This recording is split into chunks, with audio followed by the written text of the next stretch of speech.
Gut, ich darf Sie alle sehr herzlich begrüßen zur zweiten Spielzeit der Wiener Mosse Lectures.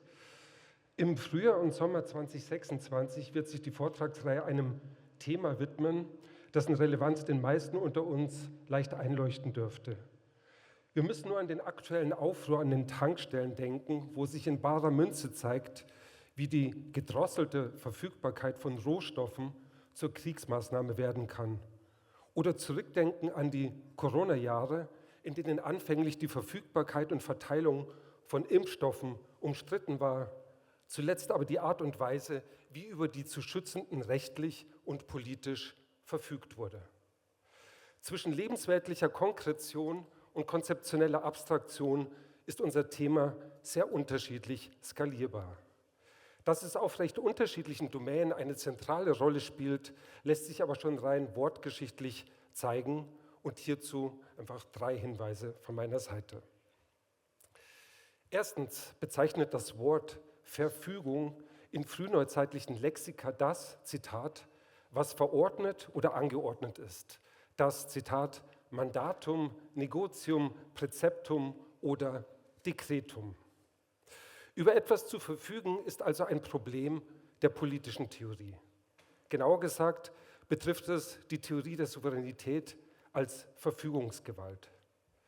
Wie bei Jean Baudin oder Thomas Hobbes muss der Herrscher, damit er souverän ist und überhaupt herrschen kann, unbeschränkte Willens- und Entscheidungsfreiheit haben, wenn er über sein Territorium und seine Untertanen verfügen will.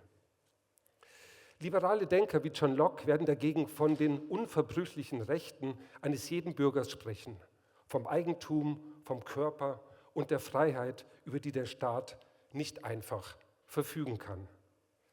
Von Kant, der die Menschenwürde als das Unverfügbare schlechthin bezeichnen wird, über Hegel, der Familie, Gesellschaft und Staat als Institutionen legitimer, weil vernünftiger Verfügung beschreiben wird, bis hin zu Marx, der Klassenherrschaft als ungleiche Verteilung von Verfügungsmacht denkt, ist Verfügung und Verfügbarkeit also ein zentrales politisches Thema. Ebenfalls seit der frühen Neuzeit belegt ist, zweitens, das Verb verfügen. Und dies im Sinne von, ich zitiere, am richtigen Platze einfügen, an den richtigen Platz bringen, wohin schicken oder senden. Wie wir es noch aus der Redewendung sich wohin verfügen kennen. Verfügbarkeit hat hier mit Sendungen und Schickungen zu tun. Bezeichnend ist hier also das, worum sich die heutige Ökonomie und Logistik der Lagerbestände und Lieferketten dreht. Fast unnötig ist es zu erwähnen, dass zur Herstellung perfekter Verfügbarkeit und friktionsloser Lieferketten wiederum über anderes verfügt werden muss. Über gewisse Transportwege und Infrastrukturen oder gewisse Arbeitskräfte, die zu ihrer Ausbeutung zur Verfügung stehen sollen. Will man vor diesem Hintergrund noch einen dritten wortgeschichtlichen Aspekt aufrufen, wird man abermals in der frühen Neuzeit fündig. Verfügen meint dort, Zitat, über etwas, das heißt nicht nur Untertanen, sondern auch Dinge, herrschen, es unter dem Befehle haben, Zitat Ende. Das Präfix ver markiert hier, und das ist entscheidend, eine negative Wirkung. Das Verfehlen, die Verschwendung oder den Verbrauch dessen, worüber verfügt wird. Verfügen meint hier also dem, was ist, auf falsche, zerstörerische Art begegnen. Genau das ist die Zielrichtung, die etwa die marxistische Kritik der Verfügbarkeit noch in der Frankfurter Schule verfolgt, wenn sie von instrumenteller Vernunft spricht. Und es ist auch die Zielrichtung, die Martin Heideggers sogenannte Seinsgeschichte zuletzt eingeschlagen hat. Wie Verfügbarkeit in unserem Sinne zustande kommt, beschreibt er als sichtbar und erkennbar machen, physisch erreichbar machen und zuletzt regelbar, berechenbar, planbar, beherrschbar, optimierbar und instrumentell nutzbar machen. Die Welt oder das Sein wird dabei, wie er sagt, zu einem Bestand, der jederzeit abzurufen, einzusetzen und zu nutzen ist. Und dieser Bestand betrifft nicht nur Dinge, sondern die Natur als Energiequelle, Tiere als Produktionsfaktoren, Menschen als Humanressourcen und sogar Sprache und Denken als Informationsverarbeitung. 1954 schreibt er, und ich bitte den fast dadaistischen Sprachwitz Heideggers zu genießen, Zitat: Überall ist es bestellt, auf der Stelle zur Stelle zu stehen, und zwar zu stehen, um selbst bestellbar zu sein für ein weiteres Bestellen. Das so Bestellte hat seinen eigenen Stand. Wir nennen ihn den B-Stand. Was im Sinne des B-Standes steht, steht uns nicht mehr als Gegenstand gegenüber. Zitat Ende. Dieses Bestellen des Seins als B-Stand statt als Gegen- oder Widerstand, über den zu verfügen ist, nennt Heidegger das Gestell. Und genau diesem Gestell ist alles unterstellt. Es gibt also niemanden mehr, der als Souverän über andere verfügt.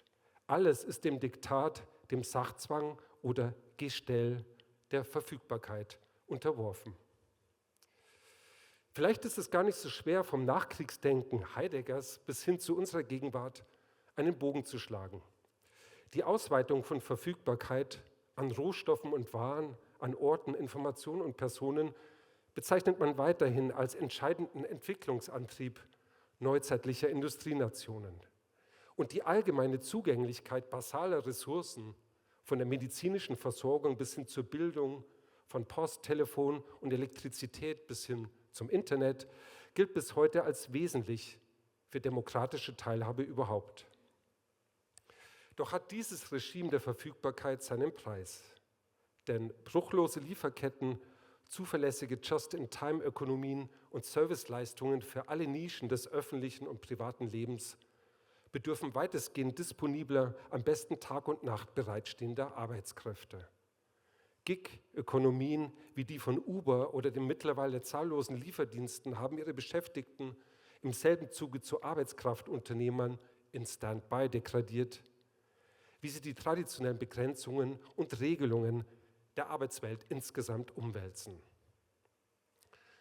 Wenn es so etwas wie äußere Grenzen für dieses Regime der Verfügbarmachung gibt, dann wohl zuvorderst ökologische.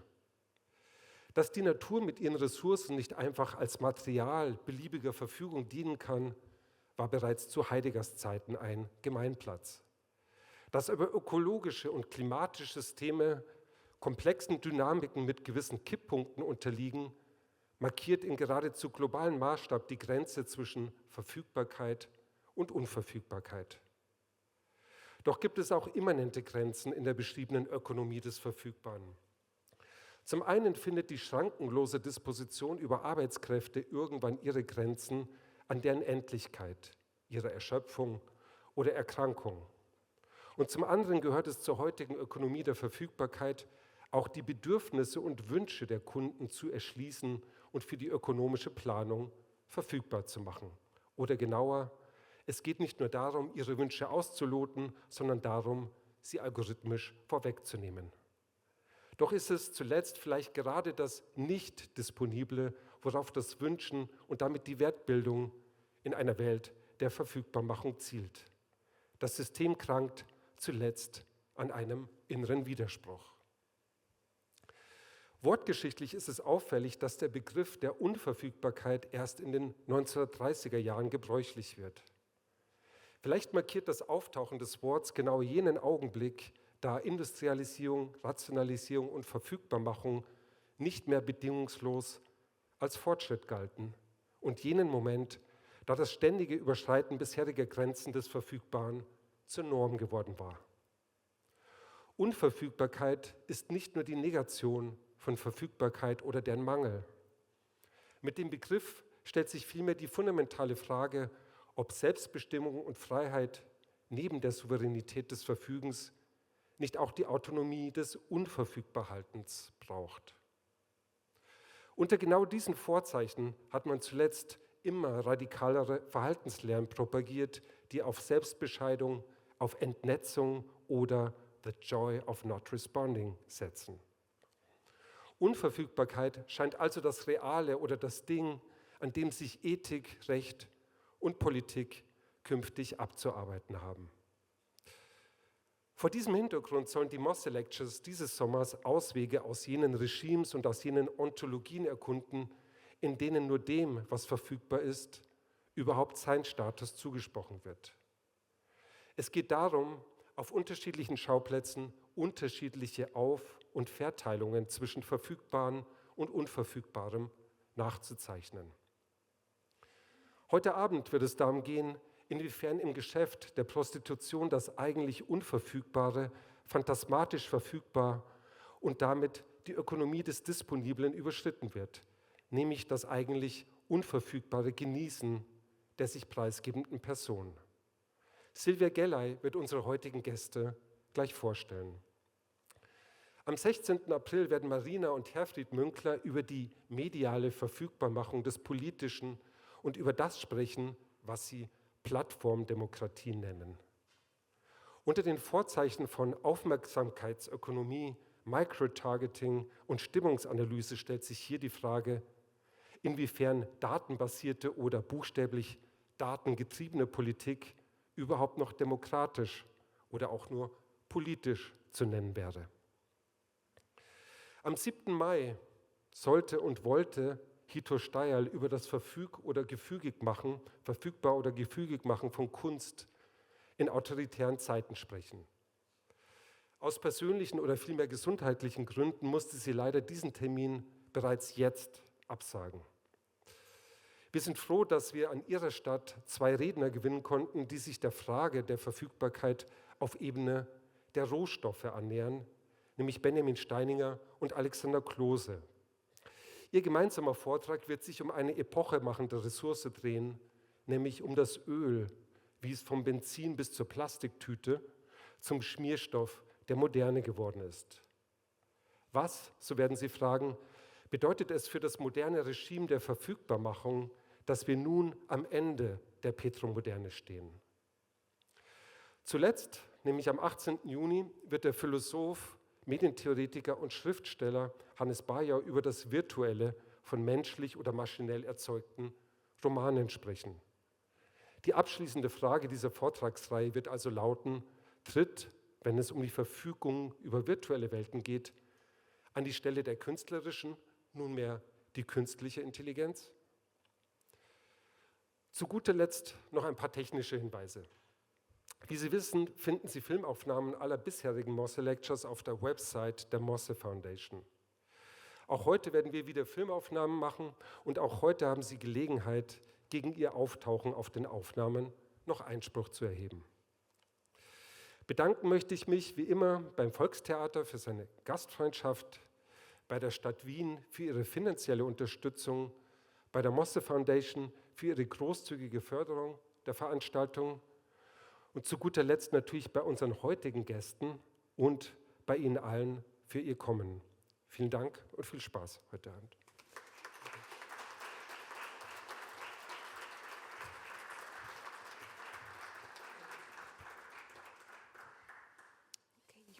Guten Abend auch von mir. Ich darf unsere Gäste heute Abend vorstellen, nämlich Dr. Theodora Becker, die in Berlin Philosophie, Kulturwissenschaften und Politikwissenschaften studiert hat. Anlass unserer Einladung war ihr Buch mit dem Titel Dialektik der Hure, von der Prostitution zu Sexarbeit, erschienen 2023 und ich habe schon einige Mal diesen Schinken im Raum wandern sehen. Dieses Buch entspricht zugleich ihrer Dissertation. Die Arbeit geht dem ambivalenten Verhältnis der bürgerlich-kapitalistischen Gesellschaft zur Prostitution auf den Grund, und zwar in der Tradition der kritischen Theorie. Theodora Becker ist freie Autorin, Lektorin und in der Gastronomie tätig. Aktuell arbeitet sie gemeinsam mit Maurits an einer Übersetzung der Essays der Schweizer Hure und Künstlerin Griseldilis Real aus dem Französischen ins Deutsche. Der Band erscheint nächstes Jahr, wie auch schon die Dissertation bei Mattes und Seitz. Im Anschluss an Theodora Beckers Vortrag wird es zunächst eine Podiumsdiskussion geben, zu der wir als Gesprächspartnerin Undine de Rivière aus Hamburg eingeladen haben. Undine de Rivière ist diplomierte Physikerin, arbeitet aber seit vielen Jahren als Sexarbeiterin. Daneben ist sie Autorin und Aktivistin, die sich für die Entkriminalisierung der Sexarbeit engagiert. Sie ist Gründungsmitglied des Berufsverbands Erotische und Sexuelle Dienstleistungen und hat 2018 selbst ein Buch vorgelegt mit dem Titel Mein Hurenmanifest Inside Sex Business beim Heine Verlag. Nach dem Vortrag und dem Gespräch zwischen den beiden hat natürlich auch unser Publikum, also Sie, die Möglichkeit, Fragen zu stellen. Ich freue mich schon sehr auf den Abend und auf Theodora Beckers Vortrag.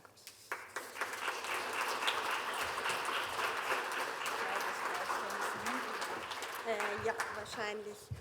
Ja, guten Abend. Ich bedanke mich ganz herzlich für die Einladung, dass ich hier heute Abend sprechen darf und freue mich, dass doch relativ viele Leute gekommen sind. Ich habe meinen Vortrag umbenannt im Vergleich zu dem, was im Internet stand, weil ich dem Wortspiel nicht widerstehen konnte. Er heißt jetzt über Verfügbarkeit und Verführbarkeit in der Prostitution. Du kannst die zweite Folie. Ja, ich muss diese Lesebrille aufsetzen, dann sehe ich sie nicht mehr, aber meinen Text. Genau, also wenn ich jetzt heute Abend hier in einer Vortragsreihe, wie wir ja gerade gehört haben, zum Thema Verfügbarkeit über Prostitution spreche, so drängt es sich ja zunächst auf, die Prostituierte eben als eine solche Figur der Verfügbarkeit zu betrachten. Denn genau als eine solche ist sie in der Öffentlichkeit präsent, so scheint sie aufzutreten und so wird sie wahrgenommen, das irritiert mich, als gegen Bezahlung allgemein sexuell verfügbar. Sie repräsentiert Sex als öffentlich zugängliche und öffentlich beworbene Ware. Die Prostituierte verspricht sexuelle Befriedigung ohne weitere persönliche, soziale oder emotionale Investitionen, ohne Bindung, ohne Verpflichtungen, ohne Folgekosten. Genau das war auch die Funktion, die der Prostitution von der modernen bürgerlichen Gesellschaft ganz explizit zugewiesen wurde. Eine gesellschaftliche Institution zu sein, die der Triebabfuhr dienen sollte, für männliche sexuelle Bedürfnisse natürlich, ohne die sittliche Ordnung zu gefährden und ohne unkalkulierbare individuelle oder gesellschaftliche Kosten.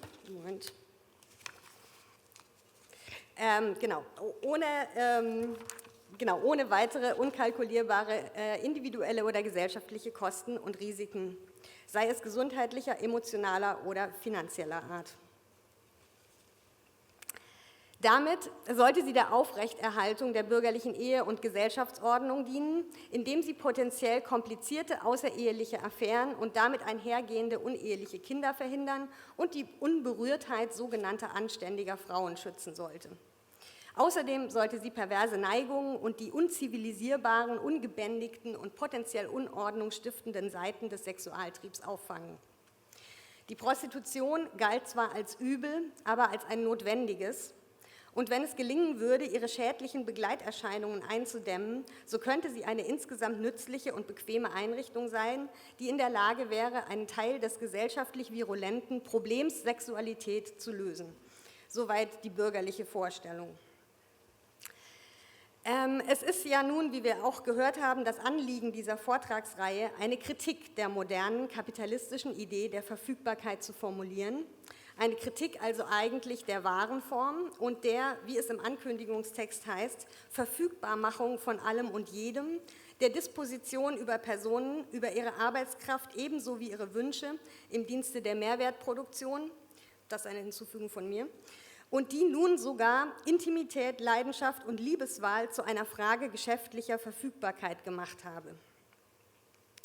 Im Sinne einer solchen Kritik läge es nun also durchaus nahe, eine ganz grundsätzliche Kritik der Prostitution zu formulieren, als eben jener Verfügbarmachung sexueller Befriedigung im Dienste der patriarchal-kapitalistischen Ordnung.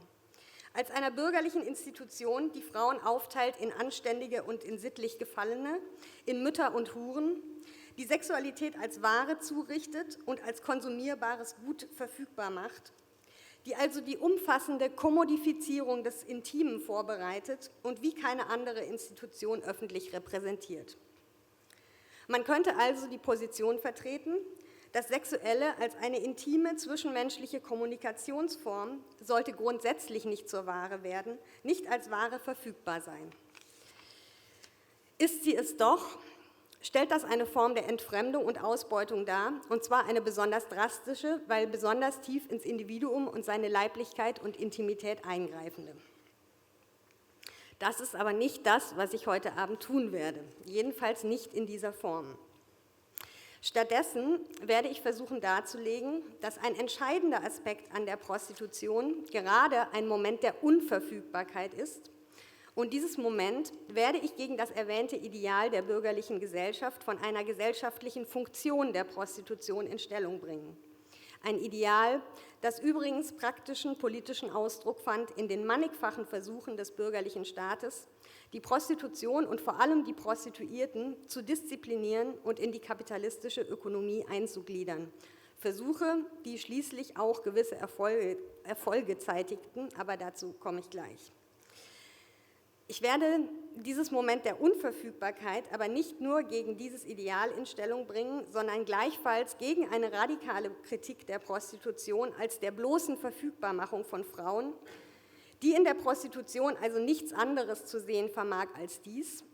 Und schließlich drittens auch gegen eine Vorstellung von Prostitution bzw. Sexarbeit als dem Erbringen sexueller Dienstleistungen, die ebenfalls mit diesem Moment der Unverfügbarkeit wenig anfangen kann und die in gewisser Weise die Vollendung der bürgerlichen Bemühungen um die gesellschaftliche Integration der Prostitution darstellt.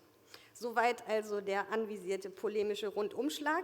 Du kannst eine Folie weitermachen. Der Vortrag wird 4 Teile haben und noch einen kurzen Schluss. Ich beginne erstens mit einer kurzen Darstellung der radikal-abolitionistischen Perspektive, die Prostitution unter dem Begriff der Verfügbarkeit fasst und als solche kritisiert.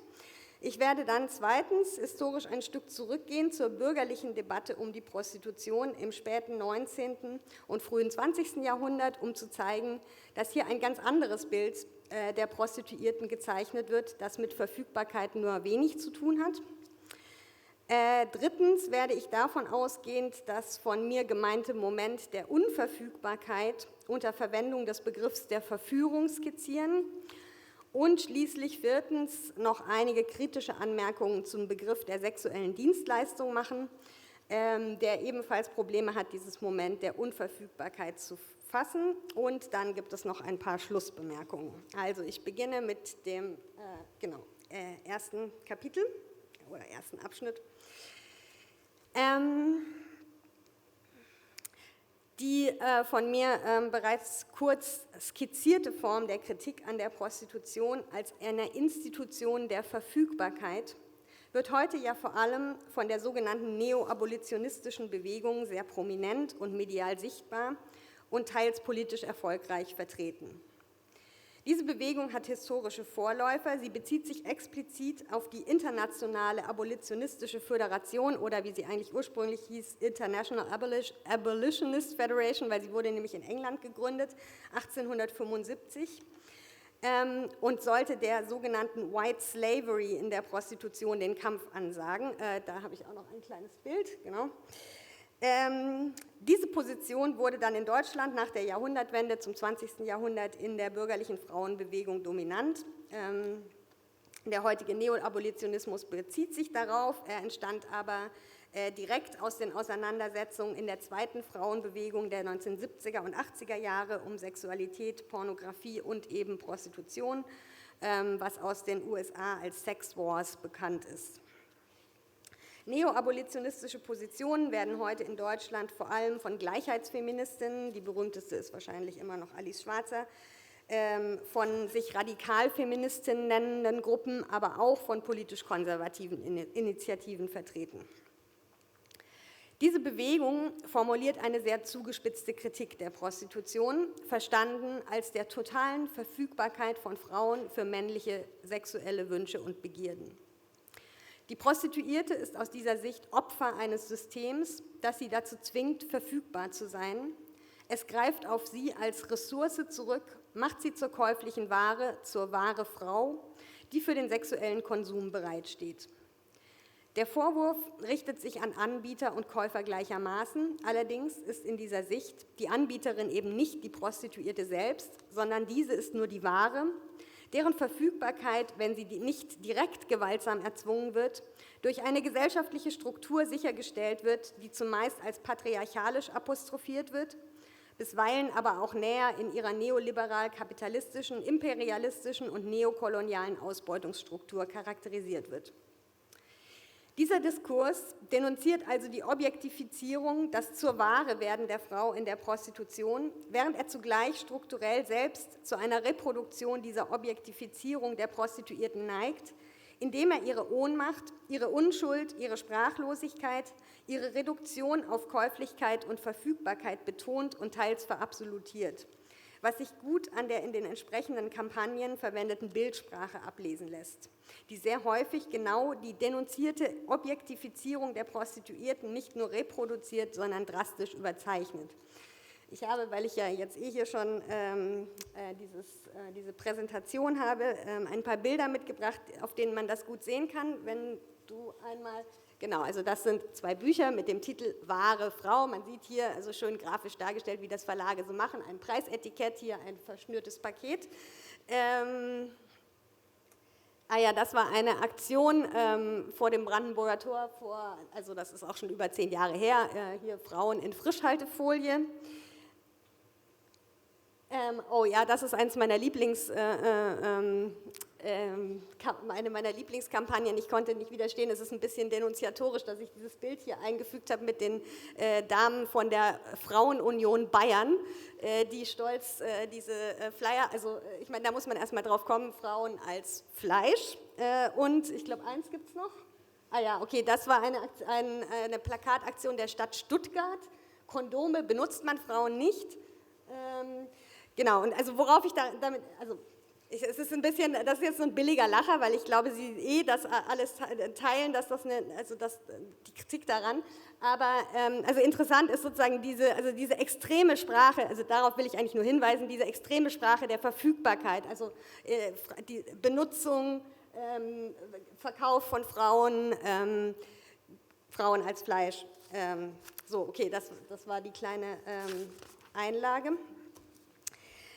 In der Prostitution, gedacht als totale Verfügbarkeit, verliert die Prostituierte mehr, als sie verkauft.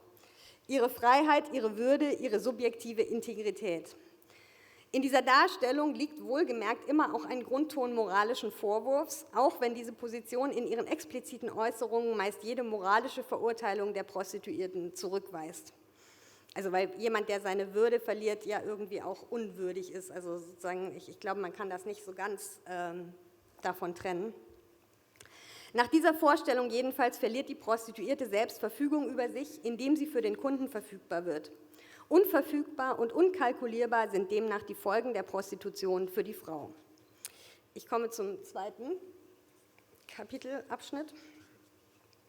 Es geht mir nun zunächst gar nicht darum, diese Position direkt zu kritisieren oder empirische Einwände zu erheben, etwa mit Verweis auf durchaus ihren Beruf selbstbestimmt und selbstgewählt ausübende Huren oder indem ich die politischen Schlussfolgerungen und Forderungen, die sich an diese Position knüpfen, einer Kritik unterziehe, sondern ich werde nun einen kleinen Schlenker ins späte 19. und frühe 20. Jahrhundert machen, um aufzuzeigen, dass damals im Diskurs über Sexualität und Prostitution noch etwas sehr virulent war, das heute explizit gar keine Rolle mehr spielt, nämlich der Verdacht, dass es sich bei der Prostitution nicht um ehrliche Arbeit handelt.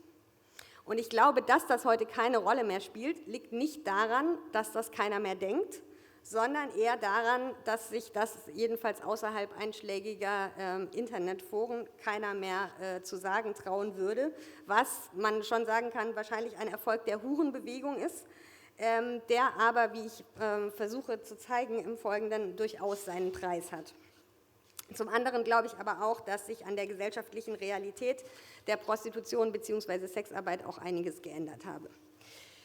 So. Wenn ich zu Beginn gesagt habe, das Ideal der modernen bürgerlichen Gesellschaft von der Prostitution sei ihre Funktionalität im Sinne eines schlichten sittlichen Kalküls gewesen, im Sinne einer Ventilfunktion für überschüssige sexuelle Triebenergien, ohne weitere individuelle und soziale Folgen, also quasi eine Einrichtung der gesellschaftlichen Hygiene, so muss man feststellen, dass die Realität der Prostitution diesem Ideal zunächst so gar nicht entsprach. Es bedurfte vielmehr umfassender Repressions-, Disziplinierungs- und Kontrollmaßnahmen, um sie in diese Funktion zu zwingen. Das ganze 19. Jahrhundert hindurch bis weit ins 20. hinein und in gewissem Maße bis heute ringen der bürgerliche Staat und die moderne Gesellschaft in all ihren verschiedenen Instanzen und Akteuren mit der Prostitution als einem sozialen Problem und dessen Begleiterscheinungen, insbesondere in den rasant gewachsenen Großstädten. Beteiligt sind daran nicht nur Justiz, Polizei und Politik, sondern auch die sich herausbildende Sozial- und Sittlichkeitsarbeit, kirchliche Instanzen, Wohltätigkeitsvereine, Ärzte, Hygieniker, Psychiater, Wissenschaftler aller Art, Journalisten und schließlich städtische Anwohner und Unternehmer, Frauenbewegung und sozialistische Bewegung mit leicht anderen Anliegen nicht zu vergessen. Die Prostituierte ist in dem hier entstehenden Diskurs ganz klar keine Figur der Verfügbarkeit, sondern sie entzieht sich staatlichen Maßnahmen und polizeilicher Kontrolle, verstößt gegen die Regeln des öffentlichen Anstandes und der weiblichen Geschlechtsrolle. Sie gilt als arbeitsscheu, verbrecherisch, verlogen, schamlos und eitel und verweigert sich einer ehrlichen Arbeit.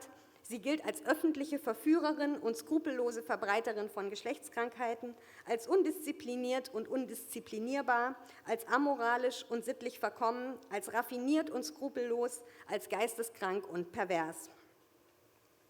Zwar gibt es bereits die abolitionistische Position, die die Schuld für diese Eigenschaften den gesellschaftlichen Umständen anlastet, denen die Prostituierte zum Opfer falle, doch an der moralischen Verwerflichkeit ihres Tuns besteht auch hier kein Zweifel. Das Problem der Prostitution besteht für die Abolitionistinnen darin, dass sie zu attraktiv ist. Mit ihrer Anmutung von Luxus und Wohlleben verführt sie junge, naive und willensschwache Mädchen und richtet sie dann moralisch und charakterlich zugrunde. Schließlich gibt sie ihnen insbesondere in der Gestalt der polizeilich konzessionierten Bordelle sogar die Idee ein, es handle sich um einen berechtigten Beruf, was für die Abolitionistinnen eine völlige Verkehrung aller sittlichen Tatsachen ist und vor allem insofern höchst problematisch, als es ihre Rettungs- und Besserungsbemühungen konterkariert. In dieser kontroversen Debatte um 1900 ist ein Topos besonders vielsagend, auf den ich mich nun konzentrieren werde und der hauptsächlich von den eher konservativen Befürwortern einer strikten polizeilichen Überwachung der Prostitution aufgebracht wird, nämlich der von der Prostituierten als einer manipulativen Schmarotzerin und Betrügerin, also von der Prostitution als Betrug. Damit artikuliert sich der Verdacht, dass in dem Tauschverhältnis zwischen sexueller Ware und dem dafür bezahlten Geldbetrag irgendetwas nicht aufgeht, dass es sich nicht um Äquivalente, um gleiche Wertgrößen handelt, aber in der anderen Richtung, als es uns heute geläufig ist und es, wie es bei den Abolitionistinnen gesehen wird, wie vorhin gezeigt wurde, nicht die Prostituierte gibt hier mehr von sich, als dem Gegenwert der Bezahlung entspricht, sondern der Kunde ist der Betrogene, der weniger bekommt, als er meint, erworben zu haben. Was das ist, wird, glaube ich, hoffentlich im Folgenden deutlich werden. Es besteht also in diesem Diskurs der doppelte Verdacht, dass die Prostituierte immer entweder zu wenig oder zu viel gibt. Dabei handelt es sich nicht um ein bloß quantitatives zu viel oder zu wenig, sondern um ein kategoriales. Die persönliche Integrität, die Würde, das Selbst der Prostituierten, das aus Sicht der Abolitionistinnen hier auf dem Spiel steht, sind nicht mit einem egal wie hohen Geldbetrag adäquat aufwiegbar. Und umgekehrt wird der Kunde nicht deshalb betrogen, weil die Prostituierte eine schlechte Leistung abliefert, sondern weil sie das, was sie verspricht, prinzipiell gar nicht geben kann. Dieser doppelten Sichtweise entspricht der Begriff Prostitution selbst, den die bürgerliche Wissenschaft im 19. Jahrhundert als Terminus technicus etabliert hat. Sich prostituieren bedeutet sich verkaufen, bedeutet Selbstpreisgabe. Nicht umsonst wird der Begriff im übertragenen Sinne für Verhältnisse der Korruption und der Bestechlichkeit verwendet. Es geht also in diesem Diskurs nicht um eine schlichte Dienstleistung, sondern um die ganze Person. Keineswegs nur um ihren Körper, sondern um ihre persönliche und moralische Integrität, ihre Seele. Von beiden Seiten der Debatte wird diese Ganzheit der Person in Stellung gebracht, nur unter verschiedenen Vorzeichen. Für die konservativen Befürworter einer strikten polizeilichen Reglementierung der Prostitution verspricht die Prostituierte eine persönliche Hingabe, die sie aber gar nicht leistet, und sie gibt also in Wirklichkeit überhaupt nur zum Schein etwas. Prellt den Kunden, betreibt eine elaborierte Form des Betrugs. Der Kunde zahlt also immer zu viel. Er zahlt für etwas, das gar nicht verfügbar ist. Aus Sicht der abolitionistischen Position hingegen verhält es sich genau umgekehrt. Die Prostituierte muss tatsächlich ihre gesamte Person, ihre Seele in den Handel geben, weil das Sexuelle davon nicht ablösbar ist, was durch einen wie auch immer hohen Geldbetrag nie aufgewogen werden kann und sie deshalb stets und prinzipiell zur Verliererin des Handels macht. Dieses Nicht-Aufgehen des Handels in der einen oder anderen Richtung macht sich am Moment der Verführung bzw. an der verführerischen Oberfläche der Prostitution fest, nämlich an der Suggestion eines Begehrens auf Seiten der Prostituierten und der von ihr verheißenen Hingabe. Bei Walter Benjamin gibt es dafür die treffende Formulierung, Zitat, die Dirne verkauft nicht ihre Arbeitskraft, ihr Gewerbe führt aber die Fiktion mit sich, dass sie ihre Genussfähigkeit verkaufe. Meine These ist jetzt, dass diese beiden Positionen, die beide die Prostitution kritisieren, durchaus eine Grundlage in der Sache haben und nicht einfach als bürgerliche Ideologien abgetan werden können, die heute längst überwunden sind, selbst wenn sich die Lage heute tatsächlich etwas anders darstellt.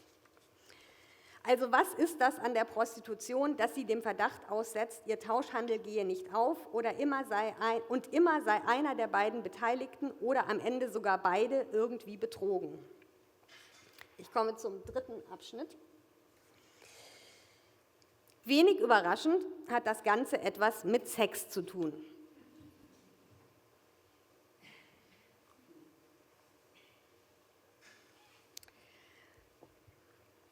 Der sich bekanntlich beharrlich der Integration in gesellschaftliche Ordnungen sperrt, der nie restlos in irgendeiner Ordnung aufgeht, sei es der Geschlechter, der Religion, der Sittlichkeit, der Moral, der Gesundheit oder des Konsenses. Ich denke, die Prostitution gehorcht in Wirklichkeit nicht der Logik des Warentauschs, sondern einer Logik der Verführung. Auch und gerade insofern sie nicht umsonst, sondern gegen Entgelt ausgeübt wird. Jedenfalls ist das ein Moment an ihr, vielleicht ein vorkapitalistischer Rest, den sie schwerlich vollständig abstreifen kann. Und wenn sie es könnte, wäre das keineswegs wünschenswert für keinen der Beteiligten und auch nicht für die Gesellschaft, denn es würde in gewisser Weise die Abschaffung des Sex in der Prostitution bedeuten. Worin besteht diese Logik der Verführung? Ich habe hier noch ein Bild, weil es ist ein Foto, was ich sehr gerne mag. Es ist von 1918 aus der Hamburger Herbertstraße. 1980, habe ich 18 gesagt? Ja. Okay, also worin besteht diese Logik der Verführung? Die Prostituierte ist mehr als nur Anbieterin einer bestimmten sexuellen Leistung. Sie tritt in der Tat selbst als käufliche Ware in Erscheinung. Walter Benjamin formulierte, die Hure sei Verkäuferin und Ware in einem. Sie selbst repräsentiert ihre Ware, diese ist nicht von ihr ablösbar, nicht unabhängig von ihr verfügbar und genauso präsentiert die Hure diese Ware auch, unter Einsatz ihres ganzen Körpers als Werbefläche. Der Leib wird zum Warenkörper. Er wird inszeniert und ausstaffiert, geschmückt, geschminkt, und entkleidet, um die sexuelle Ware nicht nur zu repräsentieren, sondern zu verkörpern. Und das ist auch nicht nur eine äußere Form, sondern die Sache selbst.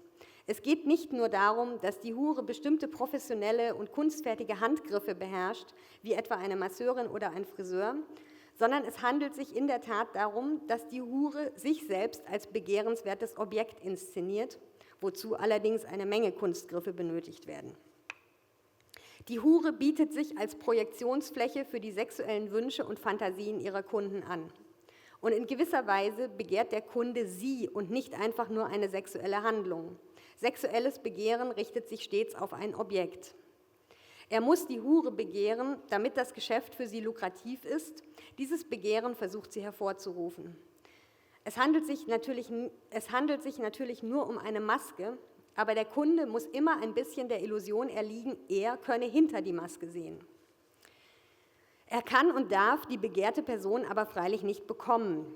Er kann es nicht, weil sie nicht käuflich ist und auch nicht sein kann, denn dann würde sie sich ja tatsächlich selbst verkaufen, was eine Art Selbstversklavung bedeuten würde. Er kann es aber auch deshalb nicht, weil diese Person gar nicht existiert. Sie existiert nur in der Fantasie seines Begehrens und der Inszenierung der Hure. Schließlich dürfte er sie auch nicht bekommen, denn das wäre das Ende des Geschäftes. Der Besitz beendete den fortgesetzten Kauf. Die Konfrontation mit der Realität der Frau, die hinter der Hure steht, zerstörte die Illusion, die das Begehren anheizt. Wenn in der konservativ-bürgerlichen Erzählung der Freier der Betrogene ist, so wird daraus ersichtlich, dass auch er offenbar mehr erwartet als eine bloße Befriedigungsdienstleistung, wie sie ihm der bürgerliche Staat andrehen wollte, nämlich eine Form von Hingabe der Frau, aber auch ein Angenommenwerden seiner Bedürfnisse und Wünsche, seiner Schwächen, seiner schambesetzten Begierden. Diese Erwartung wird durch das ausschließlich ökonomische Interesse der Prostituierten enttäuscht. Sie wird aber durch ihre Verführungskunst zugleich geschürt. Und dies ist, so meine ich, ein zentraler Aspekt der Prostitution, die tatsächlich gelieferte Ware übersteigenden Suggestionen und Erwartungen. Um es etwas zugespitzt zu formulieren, dass der Freier sich in die Prostituierte verliebt, dass er sie ganz für sich zu besitzen und zu retten wünscht, kann zwar letztendlich zum Störfaktor der Transaktion werden, ist aber in gewisser Weise zugleich exakt das Ziel, auf das die Prostituierte aus ist und mit dem ihr Werben notwendig operiert und spielt. Und das sie unter Kontrolle zu halten hofft. Darin besteht sozusagen ihre Kunst. Das macht aber zugleich auch die Prekarität dieses Verhältnisses aus, das immer mehr verspricht, als es halten kann und das in gewisser Weise eben nicht Befriedigung und Stillung eines Bedürfnisses bietet, sondern eher das Gegenteil, den Wunsch nach mehr. Oder um es noch einmal anders zu formulieren, das Arbeitsmaterial der Hure sind die Wünsche und Projektionen ihrer Freier. Daraus ergibt sich auch ein Faktor, der den Beruf für Frauen attraktiv macht oder jedenfalls machen kann, nämlich Projektionsfläche für Begehren zu sein, Objekt von Idealisierung. Was aber, da Enttäuschung als Möglichkeit einprogrammiert ist, auch die Gefahr in sich birgt, als ganze Person Objekt von Verachtung und Abwertung zu werden. Aus dieser Konstellation wird ersichtlich, woher der Vorwurf des unehrlichen Gewerbes, des Betruges, der Manipulation und des Schmarotzertums gegenüber der Prostitution stammt. Aus der zutreffenden Beobachtung, dass die Hure nicht einer Leistungsethik folgt, die dem Kunden einen angemessenen Gegenwert für sein Geld bieten will, woran auch sollte sich der Wert ihrer Ware bemessen, sondern dass jeder Augenaufschlag, jeder Hüftschwung, jeder Schmollmund, jedes Süßer und Schatzi, jedes Stöhnen darauf berechnet sind, dem Kunden den Geldbeutel zu öffnen und zugleich eine Art warenfetischistische Rüstung bilden, hinter der die reale Person sich verschanzt. Zugespitzt gesagt, fast alles, was die Hure bietet, ist Fake, aber genau dieser Fake rechtfertigt ihre hohen Honorare und ist überdies der eigentliche Grund, aus dem der Freier sie aufsucht. Der verführerische Überschuss in der Werbung der Prostituierten macht ihren Beruf erst lukrativ und heftet eine Fülle an individuellen und gesellschaftlichen Projektionen an die Figur der Hure. Man denke an die Kunst der Jahrhundertwende. Er macht sie zur subversiven und abjekten Figur, zur Erlöserin und Erfüllerin von Sehnsüchten nach unreglementierter Lust, zur Betrügerin und Verbrecherin, zur Repräsentantin von Freiheit und Luxus und des abstoßend Tierischen in der Sexualität. Die bürgerliche Gesellschaft stößt sich an diesem verführerischen Gebaren der Hure, weil es ihr Gewerbe unberechenbar und risikobehaftet macht und der Idee der schnellen und unkomplizierten Verfügbarkeit und schlichten Befriedigung widerspricht. Die Politik des bürgerlichen Staates zielte in der Tat hauptsächlich darauf, die öffentliche Präsenz der Hure zu minimieren und zu regulieren. Denn das eigentlich subversive Moment der Prostitution liegt nicht, wie man denken könnte, im Vollzug der verbotenen unsittlichen sexuellen Handlung, sondern in der Verführung, in der Werbung der Hure in der Öffentlichkeit und insbesondere auf der Straße. Das ist der Ort, wo sie das sexuelle Begehren anheizt, wo sie Fantasien und Sehnsüchte weckt. Die bürgerliche Reglementierung formuliert das explizit als ein Dilemma. Ich zitiere eine kurze Passage aus meinem Buch Dialektik der Hure, in der das ganz hübsch zum Ausdruck kommt. Zitat. Wesentlich für die staatliche Duldung der Bordelle, also es geht ums späte 18., frühe 19. Jahrhundert, war die scharfe Differenz, die zwischen der Befriedigung des Geschlechtstriebs und der Beförderung der Wollust gezogen wurde. Erstere war der notgedrungene Zweck der Prostitution, letztere sollte um jeden Preis vermieden werden. In einem Reskript des preußischen Generaldirektoriums, das die Einführung des Berliner Bordellreglements von 1792 vorbereitete, wurde der allgemeine Zweck der Regulierung folgendermaßen formuliert, Zitat: So ist hierbei allgemein zum Hauptaugenmerke zu nehmen, dass nur für die Befriedigung des tierischen Dranges zu sorgen, alles hingegen, was zur Beförderung der Wollust, also zum Missbrauche der Toleranz eines notwendigen Übels gereichen kann, so viel nur möglich ist, verhindert werde. Zitat Ende. In diesem Sinne schlug das Reskript vor, festzuschreiben, dass die Dirnen, Zitat, durch Schminke und distinguierende Kleidung ihre Reize nicht vermehren und noch viel weniger auf der Straße, vor dem Hause und im Fenster die Vorübergehenden bei empfindlicher Strafe anlocken und einladen dürfen. Auch die Beschäftigung sehr junger Mädchen durch die Bordellwirte wurde unter diesem Aspekt kritisch beäugt, denn dies gereiche, Zitat, gegen den zu beachtenden Grundsatz nur gar zu sehr zur Beförderung der Wollust. In dem offiziellen Reglement würde aus demselben Grund der Ausschank jeglicher starker Getränke wie Wein, Branntwein, Likör oder Punsch in den Bordellen verboten. Außerdem durfte keine Musik gespielt werden und die Bordelle mussten um 12 Uhr nachts schließen. So viel. Zitat aus meinem Buch. Die eigentlich höchst absurde Idee der bürgerlichen Gesellschaft bestand tatsächlich darin, die Prostitution als Ventil einzurichten für sexuelle Triebe, die ohnehin da sind, und zugleich zu verhindern, dass sexuelle Begierden angefacht werden. Das ist natürlich eine recht seltsame Vorstellung von der Logik sexuellen Begehrens und hatte auch aus diesem Grund natürlich nicht funktioniert, beziehungsweise ist das, was sozusagen diese fortgesetzten Widersprüche auch hervorbrachte. Diese Idee nähert eigentlich die Sexualität in gewisser Weise dem Toilettengang an, der Logik eines dringenden Bedürfnisses, der Erledigung eines notwendigen Geschäftes, wie auch die ganze Metaphorik von Schlamm, Schmutz, Abwässern, Kanälen, Ventilen, Hygiene und so weiter, die die bürgerliche Debatte bemüht, die Prostitution der Fäkalienentsorgung angleicht. Zurück zur Logik der Verführung. Entgegen dieser Idee einer risikolosen Erledigung möchte ich betonen, dass das Spiel mit der Verführung für beide Beteiligten Gefahren beinhaltet. Das ist dasjenige an dem Gewerbe, das es verdient, tatsächlich als Unverfügbarkeit bezeichnet zu werden, nicht nur im positiven Sinne. Das Hurengewerbe ist ein Spiel mit Masken und Illusionen, auf das der Kunde, selbst wenn er sich darüber erhaben fühlt, notwendig ein Stück weit hereinfallen muss. Er muss sich zumindest darauf einlassen, das Illusorische daran zumindest temporär vergessen, um die Gegenwart der Hure genießen zu können. Die Hure geht deshalb mit diesem Spiel ein hohes Risiko ein. Im Zweifelsfall ist sie mit Wut, Enttäuschung, Ärger oder gar Verachtung konfrontiert. Nicht jede Verführung gelingt, nicht jede Berechnung geht auf. Aus einer solchen Enttäuschung angesichts der Unechtheit, Unnatürlichkeit, Gekünsteltheit der Hure entspringt der Vorwurf des Betruges, der übrigens ein zutiefst misogynes Element hat, insofern das Weibliche generell unter dem Verdacht der Verführung, des unechten, oberflächlichen, künstlichen steht. Insofern könnte man umgekehrt tatsächlich sagen, dass die Hurerei die weibliche Profession schlechthin ist. Aber auch für den Kunden besteht ein Risiko. Eben das Risiko, sein Begehren zu offenbaren, sich bloßzustellen, einer Illusion zu verfallen und sich abhängig zu machen. Er macht sich verwundbar und die bürgerliche Gesellschaft hat Vorkehrungen getroffen, diese Verwundbarkeit zu reduzieren, unter anderem, indem sie die Prostituierte zu einer verächtlichen und sozial isolierten Figur machte, die keine soziale Macht und keinen Leumund hat. Dennoch trägt die Prostituierte das Hauptrisiko. Sie muss sich mit vollem körperlichem und psychischem Einsatz in den Handel begeben. Wenn es ihr nicht gelingt, auf spielerische Weise Distanz zum Begehren ihrer Kunden zu wahren, was je nach den Lebensumständen, in denen sie sich befindet, den psychischen, finanziellen und sozialen Ressourcen, über die sie verfügt, keine einfache Aufgabe ist, dann besteht eine hohe Gefahr der Verletzung, der Traumatisierung und des Selbstverlustes, dem dann etwa durch Abspaltung begegnet wird, was auf Dauer nicht durchzuhalten ist.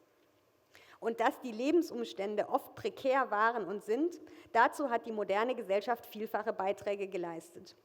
Durch die verächtliche Machung der Prostituierten, was ihre Rekrutierung aus den unteren sozialen Schichten begünstigte, Durch die polizeilichen und gesetzlichen Schikanen und den Versuch ihrer Absonderung von der guten Gesellschaft, was sie auf Hilfe in ihrem eigenen und oftmals einem kriminellen Milieu verwies und vielfach Ausbeutern und skrupellosen Profiteuren auslieferte und bis heute ausliefert. Ich komme zum 4. Abschnitt. Ich habe versucht zu zeigen, dass der moralische Vorwurf der Verfügbarkeit des wahllosen sexuellen Verkehrs mit einer Vielzahl an Männern nicht der einzige und in gewisser Weise nicht der Hauptvorwurf der bürgerlichen Gesellschaft an die Prostituierte ist, sondern zugleich gibt es eine Kritik ihrer Unverfügbarkeit, ihrer Verweigerung gegenüber den Regeln der Arbeit und des Warentausches.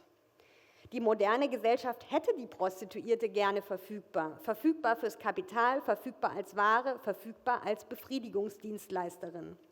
Und damit kann man etwas polemisch zugespitzt sagen, dass das Ideal der bürgerlichen Gesellschaft von der Prostitution immer schon die sexuelle Dienstleistung war.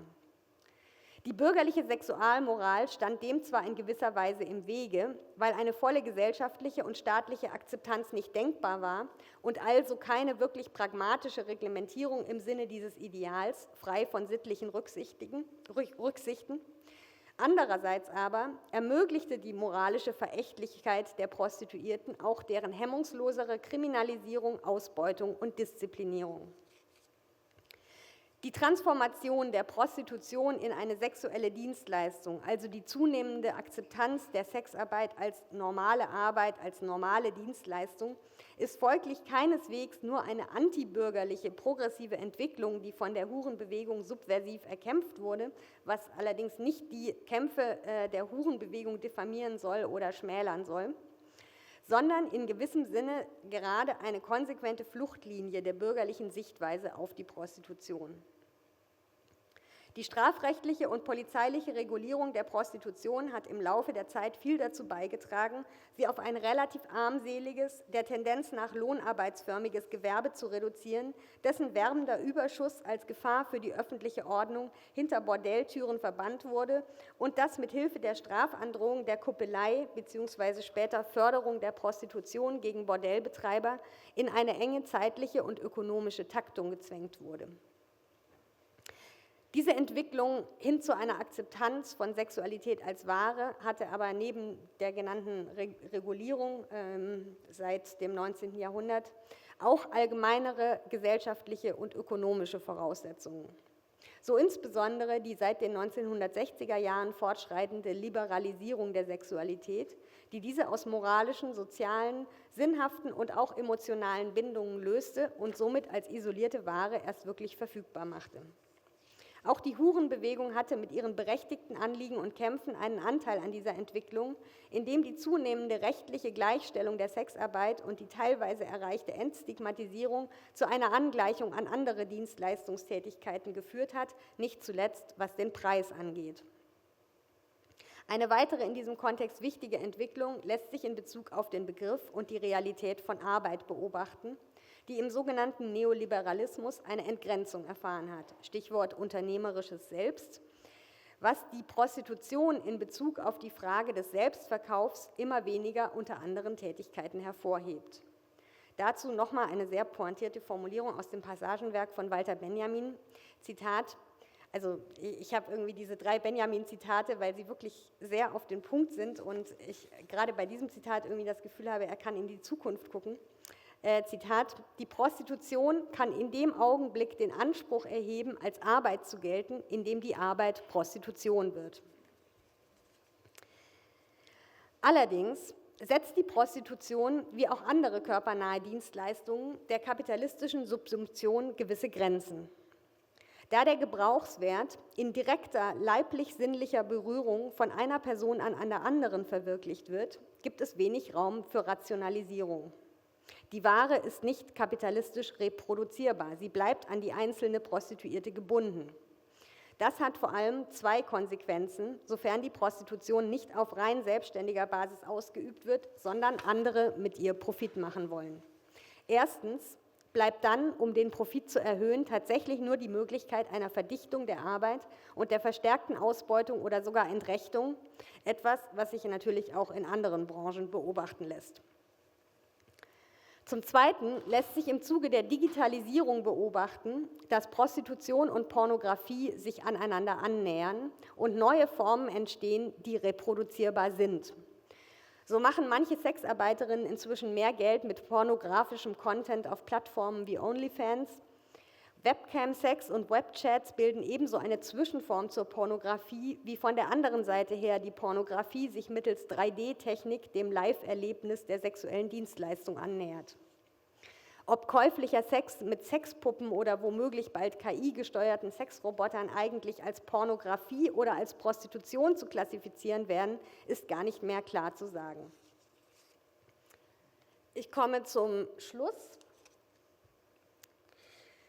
Ich bin nun natürlich wenig überraschend doch bei einer Kritik der warenförmigen Verfügbarkeit herausgekommen, allerdings einer, von der ich glaube, dass sie sich von anderen Kritikformen unterscheidet. Ich möchte dies noch einmal kurz zusammenfassend erläutern. Der Abolitionismus kritisiert die Prostitution als Frauenkauf, als Verfügbarkeit der Frau für männliche Bedürfnisse. Der Sexarbeitsdiskurs reagiert darauf, indem er sagt, hier werden ja gar nicht Frauen, sondern nur Dienstleistungen angeboten, die mit Verfügbarkeit der ganzen Person gar nichts zu tun haben. Damit streichen beide Positionen in gewisser Weise den Sex aus der Interaktion heraus. Die eine, indem sie ganz explizit behauptet, hier finde gar kein Sex statt, sondern nur sexualisierte Gewalt. Die andere, indem sie den Sex der Logik der Dienstleistung unterwirft und damit ebenfalls austreibt. Dass die Realität beiden Positionen Recht gibt, indem diese Entsexualisierung tatsächlich stattfindet, spricht nicht für die Positionen, sondern gegen die Realität. Konsequenz dessen, dass die Prostituierte heute vielfach zum benutzbaren Objekt geworden ist, also vermeintlich umfassend verfügbar ist das immer weitere sich entziehen des Sexuellen. Denn je verfügbarer die Prostituierte ist, desto weniger erhält der Kunde. Am Ende reduziert sich der Sex mit der Prostituierten auf bloße Masturbation, armselig und leer. Der Kunde wird hier in seinem vermeintlichen Triumph erst wirklich betrogen. Und selbstverständlich hält sich an dieser Stelle mein Mitleid arg in Grenzen. Es handelt sich um die traurige Logik des Patriarchats bzw. jeder Herrschaft. Ebenso bedeutet die Logik der Dienstleistung am Ende, dass der Kunde schlicht das bekommt, was er bestellt und dass er vermeintlich einfach konsumieren kann. Aber das kann ja gerade nicht das sein, was er begehrt. Wenn die Ware der Hure konsumierbar wird, ist der Kunde erst wirklich betrogen. Und damit komme ich ganz zum Schluss noch geschwind auf einen Haupteinwand zu sprechen. Denn was soll jetzt diese Logik des Hurengewerbes eigentlich von der Logik der Ware unterscheiden? Ist es nicht gerade der Witz an der Ware, dass sie mit ihrer glänzenden und glitzernden Oberfläche ebenfalls verführt? Der Unterschied besteht in Folgendem. Die Ware verführt, aber sie verführt zum Konsum. Die Hure verführt auch, aber sie bietet eben gerade keine konsumierbare Ware, sondern der Kunde muss die Ware mitproduzieren, wenn nicht sogar hauptsächlich selbst herstellen. Die Hure bietet die Projektionsfläche, an der sich das Begehren des Freiers bewähren muss. Er ist aufgefordert, sein Begehren zu formulieren und sich mit ihm zu konfrontieren, sich der Herausforderung der Hure zu stellen. Diese Konstellation beinhaltet, ich wiederhole das, weil es mir wichtig erscheint, ein Risiko für beide Seiten, das aber, wenn es tatsächlich um Sex gehen soll, nicht eliminiert werden kann. Die politische Herausforderung bestünde demnach darin, Umstände zu schaffen, unter denen dieses Risiko für die Hure keines von Leib, Psyche und Leben ist, ohne einer weiteren Entsexualisierung Vorschub zu leisten. So wie die Dinge stehen, wäre das, so meine ich, ein Kampf gegen die gesellschaftliche Integration der Prostitution und für eine Selbstregulierung der Profession in ihrer eigenen Nische, in ihrem eigenen Milieu. Es wird allerdings, das gebe ich zu, sehr schwer werden, dies den kapitalistischen Kräften der Verdinglichung und ihren politischen Verbündeten abzutrotzen. Und auch dieser Vorschlag hat bestimmt Grenzen und darüber können wir gerne auch diskutieren. Ich danke Ihnen.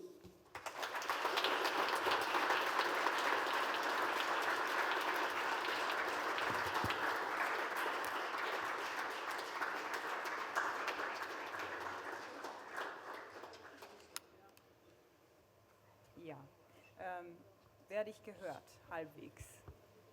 Ja, wir haben kein geskriptetes Gespräch vorbereitet. Worauf es uns bei der Organisation ankam, ist gewissermaßen diese sehr historisch ausgreifende Perspektive von Theodora Becker, die auch noch dazu philosophisch fundiert ist, ins Gespräch zu bringen mit der Gegenwart, mit einer empirischen Perspektive und tatsächlich auch mit sowas mit politischen Praxis. Also das ist dann tatsächlich so die Reibungsfläche.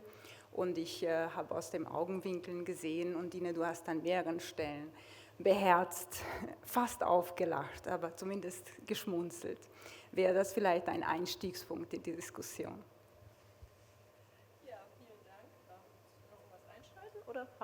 Nein, funktioniert. Ja, vielen Dank. Also ich habe diesen Rundumschlag total gefeiert. Haben ja ADFZ abbekommen, inklusive der hohen Bewegung, zu denen ich mich so zähle. Und ja, das ist das, was mich größtenteils zum Lachen gebracht hat. Was ich ganz interessant finde immer in der ganzen Diskussion ist, dass meiner Meinung nach der Sex, von dem alle denken, dass es darum geht, eigentlich Mittel zum Zweck ist. Also ich sehe meinen Hauptjob in der Sexarbeit, in Emotionsarbeit. Das heißt, darin meinem Gegenüber ein gutes Gefühl zu verschaffen. Und wir sind nun mal so designt, oder es hat sich evolutionär als Vorteil herausgestellt, dass Menschen gut Gefühle haben beim Sex oder dass man das erstrebenswert findet, um sich auch fortzupflanzen und so weiter. Und daraus ergibt sich, dass man über Sexualität Menschen gute Gefühle vermitteln kann. Und das ist auch nicht auf die Sexarbeit beschränkt. Also es gibt einen Haufen Jobs mit einem hohen Anteil an Emotionsarbeit, die auch immer einen hohen Anteil also ein hohes Risiko für Burnout haben, was ich mit das höchste Risiko sehe in der Sexarbeit überhaupt. Also dadurch, dass wir unsere eigenen Emotionen regulieren und benutzen, um unser Gegenüber dorthin zu bringen, wo die Person gern sein möchte. Und damit sind wir wieder bei dem Punkt von, der Kunde macht eigentlich eigentlich produziert der Kunde die Ware selbst, die er haben möchte, nämlich seine eigenen guten Gefühle. Und ich nutze mich, aber nicht nur meinen Körper, sondern mein Alles irgendwie schon, um jemanden zu führen. Das kann ich machen, indem ich ihm was vorspiele oder indem ich selbst in die Emotion reingehe, in dem Sinne zum Beispiel in sexuelle Erregung, um mein Gegenüber dann mitzuziehen. Und der Aspekt, finde ich, geht in der ganzen Sex-Work-Debatte in vielerlei Hinsicht ein bisschen unter. Und ich finde das gerade an dem Punkt so, was ist überhaupt verfügbar? Also was verkaufe ich eigentlich? Was ist eigentlich der Job und was ist die Ware? Worum geht es überhaupt? An dem Punkt finde ich das interessant, das mit reinzubringen.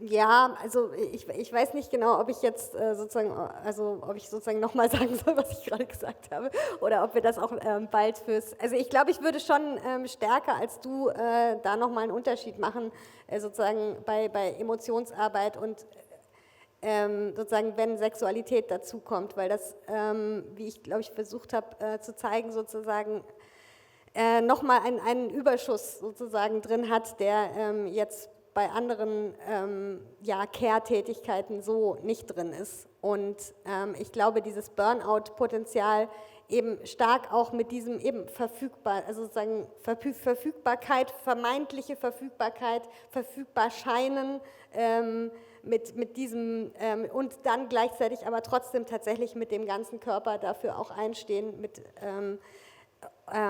dass das eine hohe Schwierigkeit ist, sozusagen diese Differenz irgendwie, das bin nicht ich und das bin doch ich irgendwie hinzubekommen und dass das natürlich sehr von den eben, also wie ich gesagt habe, also das ist ein Punkt, der mir sehr wichtig ist, von den Ressourcen abhängt, die man zur Verfügung hat und die gesellschaftlich organisiert viele eben nicht zur Verfügung haben.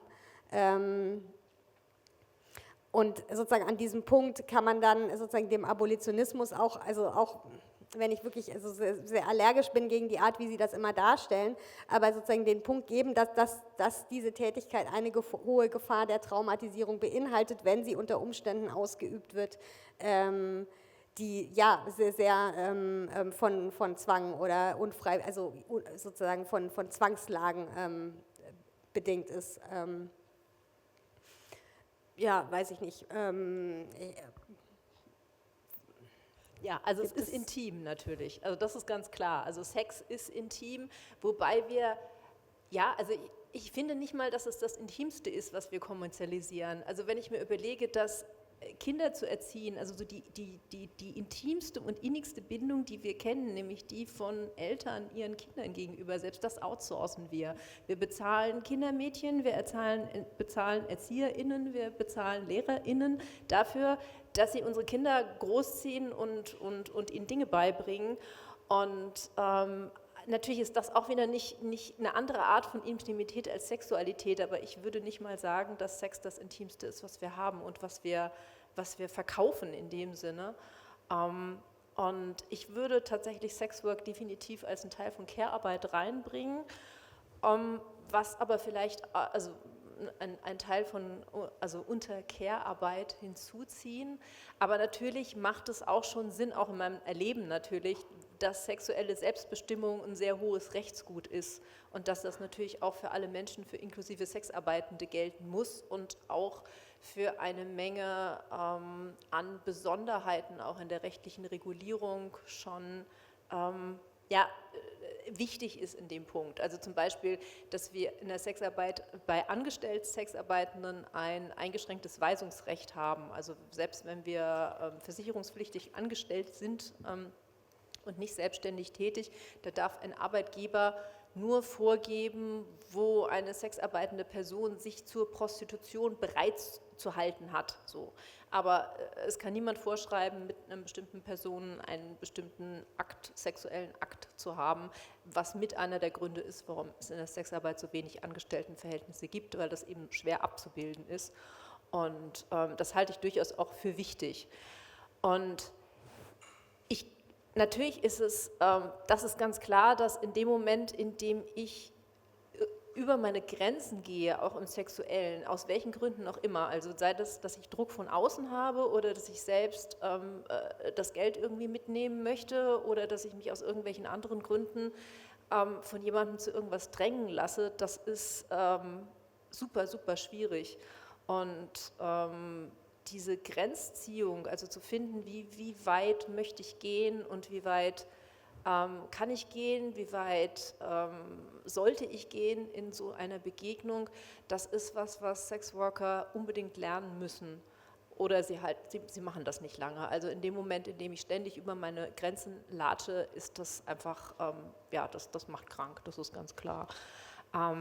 Ich bin mir aber nicht sicher, wenn ich manchmal mit Menschen spreche in anderen Berufen, die dort über ihre Grenzen gehen, also gerade auch, wenn sie solchen dringenden Bedürfnissen ausgesetzt sind ihres Gegenübers, wie zum Beispiel andere Menschen, die Care-Arbeit machen, also TherapeutInnen oder Menschen in der Pflege, wo es ja auch einiges auch an Ausbeutung gibt, also gerade in der privaten Pflege, das ist ziemlich, ziemlich übel, was es da an Strukturen gibt. Ich bin mir nicht sicher, ob es so einen großen Unterschied macht, also auf welche Art und Weise ich dort mich verbiege oder meine Integrität gefährde. Vielleicht hängt es auch davon ab, welchen individuellen Stellenwert Sexualität für eine einzelne Person hat.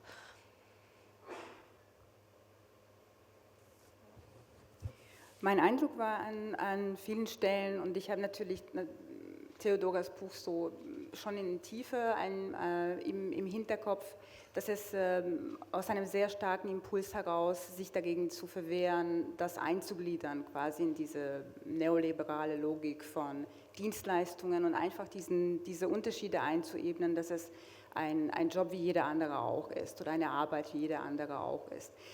Und deine Ausführungen sind da auch sehr spannungsgeladen, weil einerseits sagst du, du siehst das in Care-Arbeit-Zusammenhang oder sehr nah dran, ja, und es ist sehr viel Emotion dabei, also eben andere Aspekte, als man für gewöhnlich annehmen würde. Aber wie stehst du jetzt dazu, zu diesem Aspekt? Also wie verhält sich das zur Dienstleistungswelt und überhaupt zu dieser sehr gängigen Art des sich selbst Verkaufens, Neuvermarktens, also eben diese, was alles in diesem Benjamin-Zitat mitgeschwungen ist. Ja, dass hier sich zwei Dinge einfach sehr grundsätzlich einander annähern. Ja.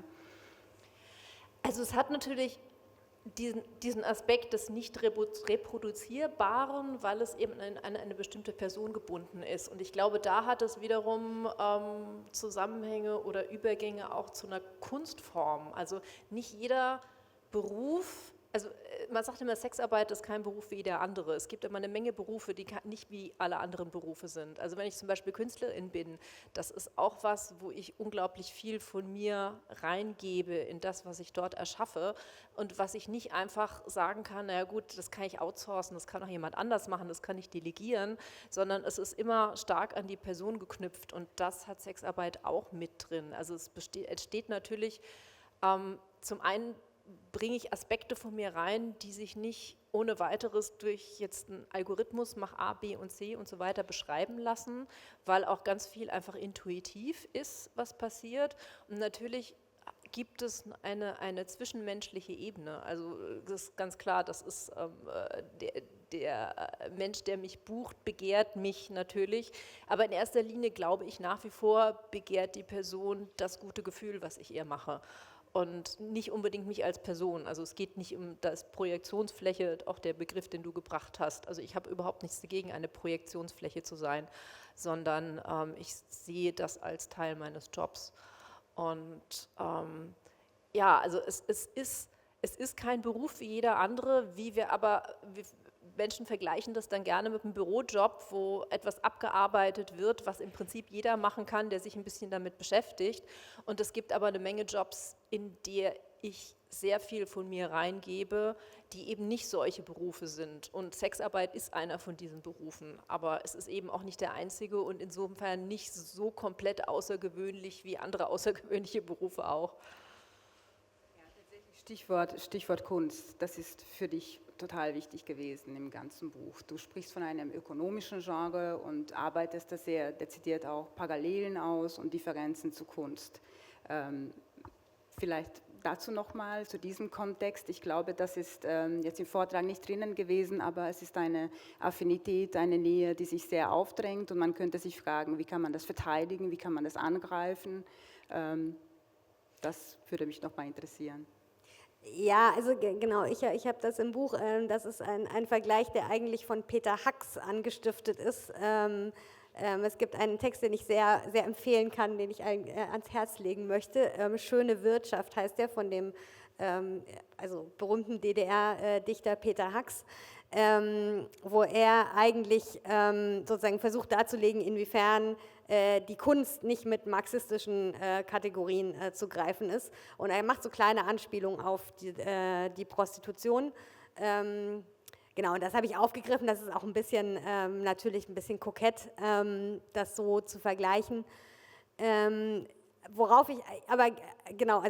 ich schon bestehen würde oder was ich vertreten würde, ist, dass es eine Nähe gibt und die verschwindet aber zunehmend von sozusagen Professionen wie der Prostitution, der Kunst, dem Varieté, Zirkus, also das sind ja auch alles so Nischen, die einfach verschwinden als Nischen, also die einfach immer mehr alle irgendwie integriert werden. Also da hat zum Beispiel jetzt Corona und die ganzen Maßnahmen hat für das, ich weiß nicht, wie das jetzt in Österreich ist, aber in Deutschland hat das für das Schaustellergewerbe, glaube ich, wirklich nochmal so einen Unterschied bedeutet, dass das einfach nochmal weniger Orte gibt, wo sowas noch stattfindet. Und wo es noch stattfindet, ist es sozusagen inzwischen auch schon nur noch Betrieb. Also dass das wirklich noch so ein Gewerbe ist, was nach eigenen Regeln funktioniert. Also das ist was man wenn man zum Beispiel die Erinnerungen von Domenica über den Hamburger Kiez liest oder sowas, dass man sieht, also dieses Gewerbe hat eigene Regeln. Also wenn eine irgendwie aufhört, dann werden ihre ganzen Sachen auf dem Kiez verbrannt oder so, oder irgendwie und wenn sie heiratet. Also das ist sozusagen wie auch dann, es gibt so Riten und so Übergänge. Und also man kann natürlich sagen, das ist irgendwie nostalgisch, und es ist auch nostalgisch, also selbstverständlich ist es nicht möglich, sozusagen die Zeit zurückzudrehen und zu sagen, das wollen wir jetzt einfach wieder haben, aber irgendwie, denke ich, sozusagen muss man ja an etwas festhalten oder an etwas, ja, also sozusagen, wenn man Widerstand leisten will gegen eine kapitalistische Integration, muss man ja irgendwie ein Bild haben, wo man hin will oder woran man festhalten will, auch wenn, also eine Freundin von mir, die vertritt sozusagen eine abolitionistische Position, aber aus der Idee heraus, dass dann die Preise wieder steigen und dass sozusagen eine Tabuisierung, also dieser sozusagen selbstverständlichen Dienstleistungsmentalität auch was entgegensetzen würde. Und ich verstehe den Impuls daran, ich glaube aber gleichzeitig, dass man eben, also man kann ja sozusagen eine Tabuisierung nicht künstlich hervorrufen, also es ist irgendwie, also man kann die Zeit ja nicht zurückdrehen und sagen, irgendwie jetzt machen wir wieder strikte Moral oder so. Ja, aber also genau, das ist ein bisschen der Impuls, aus dem ich, ja. Das finde ich ganz interessant, weil ich ja sehr viel mit AbolitionistInnen diskutiere und weil mir immer sehr gerne vorgeworfen wird, ich würde aus reiner eigener Profitgier eine Entkriminalisierung fordern. Und ehrlich gesagt, mir könnte gar nichts Besseres passieren, jetzt monetär betrachtet, als am besten ein vollständiges Verbot von allem, ja, weil davon würde ich mich nicht abhalten lassen, aber es würde die Preise auf jeden Fall in die Höhe drehen. Ja. Ja. Ich habe tatsächlich eine Frage vorbereitet, eine einzige. Und ich glaube, das trifft sich insofern ganz gut, weil ich habe, Undine, das dir im Vorfeld auch erwähnt, du hast ein Buch vorgestellt auf deiner Webseite, dein Huren-Manifest, und Hure ist auch ein ganz zentraler Begriff bei dir, Theodora, die du ganz dezidiert absetzt, also herausarbeitest, sowohl abgrenzt gegen die Prostituierte als auch gegen die Sexarbeiterin. Und ein Kern dieses Begriffes ist tatsächlich sowas wie eine sehr souveräne Position, im Idealfall, es ist auch eine sehr utopische Position, also wenn ich dich richtig verstanden habe, erscheint die Figur der Hure sowas wie am Horizont, am Fluchtpunkt eine Kapitalismuskritik und also eine immanente Utopie, so formulierst du, wenn ich mich recht erinnere. Und es ist quasi entwickelt aus Texten der Vergangenheit, aus frühes 20. Jahrhundert. Benjamin spielt eine große Rolle dabei. Und es geht darum, daraus entwickelst du dann auch deine Definition der Hurerei, die tatsächlich nicht eben Sex als Ingredienz so in den Mittelpunkt stellt, sondern eben dieses Unverfügbare, eben das, was diese Verheißung, diese Logik der Verheißung. Ja? Und ich habe mich gefragt, wenn das einmal so stark gekoppelt ist tatsächlich an die bürgerlich-kapitalistische Gesellschaft und tatsächlich damit auch diese Idee, diese immanente Utopie der Hure so stark daran gekoppelt ist dann eigentlich nicht auch sowas wie ein Klassenreferenz da mit reingetragen, sowas wie ein Rest, wie ein untilgbares Etwas, was da drinnen ist? Also gibt es sowas wie in diese Utopie der Hure also inkorporiertes Klasse in irgendeiner Weise, also eben diese Souveränität, die auch Teil des Freiers ist mit Geld und Muße und Bürgerlichkeit. Ich weiß nicht, ob ich die Frage verständlich formuliert habe. Ich bin auch nicht sicher, ob ich sie ganz richtig verstanden habe, aber also ich glaube schon, also dass in der Figur der Hure so ein Klassenmoment liegt, in dem Sinne, dass es jetzt traditionell sozusagen oder sozusagen in den meisten Fällen klassischerweise eine Frau aus eher unteren sozialen Schichten ist, die dadurch aber eine Form von Aufstieg erreicht. Ob das jetzt sozusagen bis ganz nach oben oder sozusagen moderat, aber es ist ja eigentlich grundsätzlich eine Motivation, das zu machen, weil man dort mehr verdient, vielleicht vermeintlich einfacher sozusagen auf eine Weise sozusagen in soziale Schichten, in sozialen Status erreicht, als indem man sich sozusagen ganz brav irgendwie hocharbeitet, also was ja bekanntlich auch nicht funktioniert. Also vom Proletarier zum Millionär ist jetzt meistens nicht der Lebensweg. Da ist sozusagen ist so ein Gewerbe wie das Hurenwesen schon etwas sozusagen attraktiver. Natürlich funktioniert das in den allermeisten Fällen auch nicht, weil es sozusagen auch die Kehrseite hat, dass die wenigsten Frauen wirklich dieses Geld dann sozusagen solide ansparen, sondern das meistens oder zumindest traditionell dann so eine Geschichte von eben, man lebt dieses Bohème-Leben, aber das hat natürlich keine Grundlage. Also sozusagen, worauf ich eigentlich damit raus will, ist, dass es nicht dieser bürgerlichen Idee von Solidität sozusagen entspricht. Also nicht umsonst gab es ja auch ich weiß, das wird heute, glaube ich, nicht mehr so verwendet, aber früher, so in den 80er, 90ern gab es noch diesen Gegenbegriff solide. Also man ist wieder solide geworden oder sozusagen solide Arbeit, also was ja auch mit diesem Begriff ehrliche Arbeit so ein bisschen korrespondiert. Also es gibt viele solche Formulierungen, die das Willen, so absetzen. Ich wollte nicht auf Solidität hinausdrängen, nee, so hatte ich dich ja auch nicht verstanden, nee.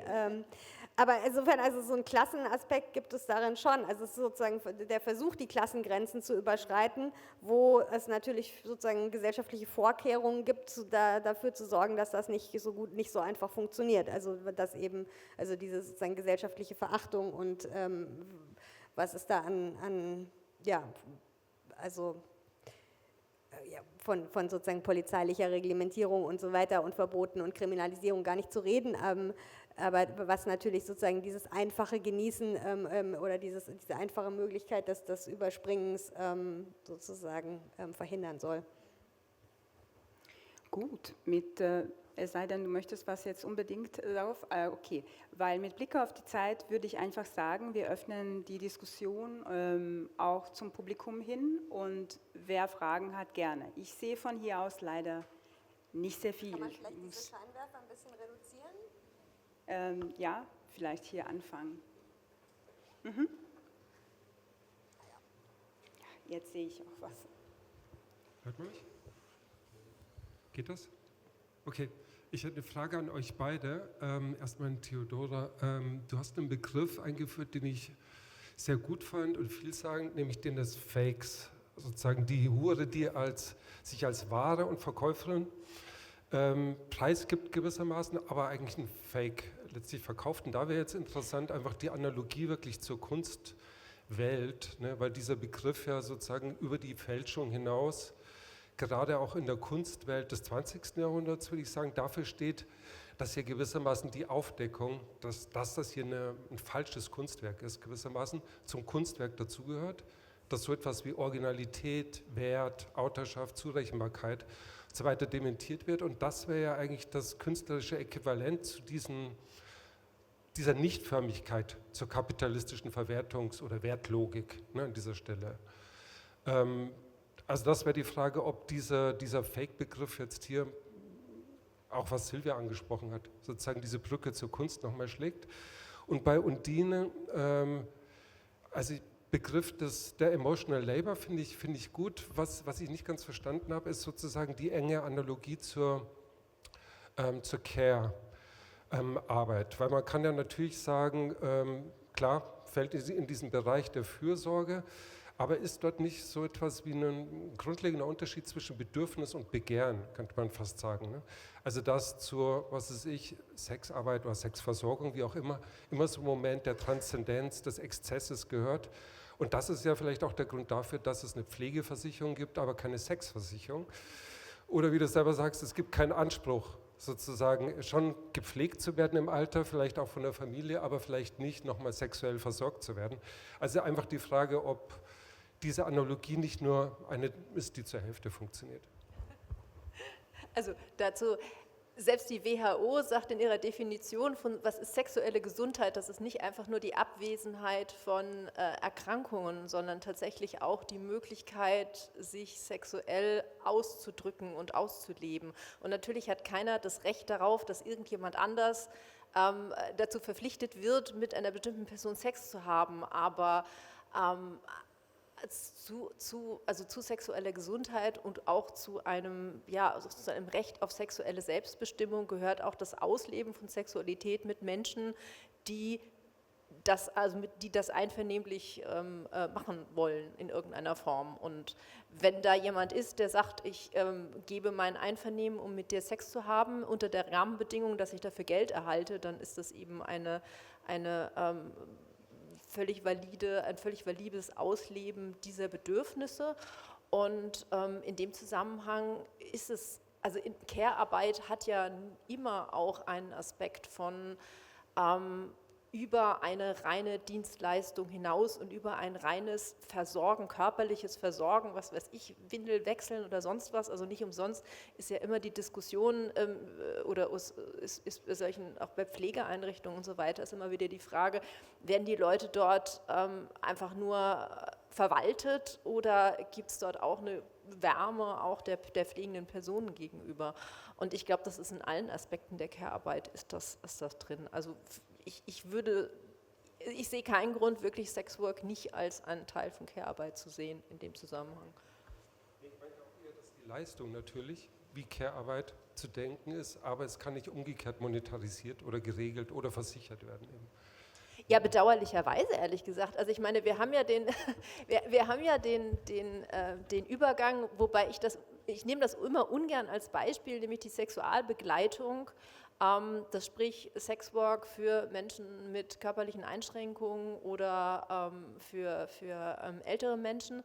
Und also das wird immer gerne genommen als, oh Gott, die armen Behinderten, die haben halt keine andere Möglichkeit, Sex auszuleben. Und das müssen wir dann ja wenigstens zulassen, auch wenn wir die schlimme hedonistische Sexarbeit irgendwie verbieten wollen mit den bösen Freiern und so weiter. Also das geht gerne in so eine Aufteilung zwischen gute und schlechte Sexarbeit.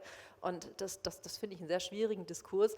Aber auch den Teil gibt es ja. Und ich finde ehrlich gesagt, ich fände es nicht verkehrt, wenn es sowas gäbe wie Sexwork auf Krankenschein in bestimmten Bedingungen, weil ich glaube, die Welt wäre ein besserer Ort, wenn Menschen sich sexuell ausleben können und weniger Scham empfinden würden und einen Ort hätten, an dem sie auch angenommen werden. Also ich verkaufe ja nicht, ich verkaufe nicht in erster Linie Orgasmen, also das auch, meine Kunden haben Orgasmen, aber es ist ein sich angenommen fühlen, es ist Euphorie, es ist ein Urlaub vom Alltag, es ist mal ein Runterfahren der höheren Hirnfunktion und vom Denken ins Fühlen zu kommen, also alles Dinge, die eigentlich für ein gesundes und gutes und wertvolles Leben auch sehr, sehr sinnvoll und hilfreich sind.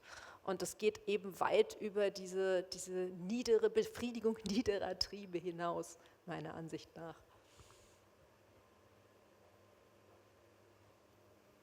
Ja, also der Begriff des Fake war jetzt gar nicht so ein Begriff, sondern eher mein Versuch, irgendwie modern zu sein oder an die aktuelle Sprache anzuschließen. Also ich weiß nicht, ob man da jetzt so eine Analogie, ob die Analogie mit der Kunst an der Stelle jetzt so gut funktioniert, aber also was ich jetzt gerade dachte, ist, dass man vielleicht sagen könnte, der Kunstfälscher ist die Hure unter den Künstlern oder so.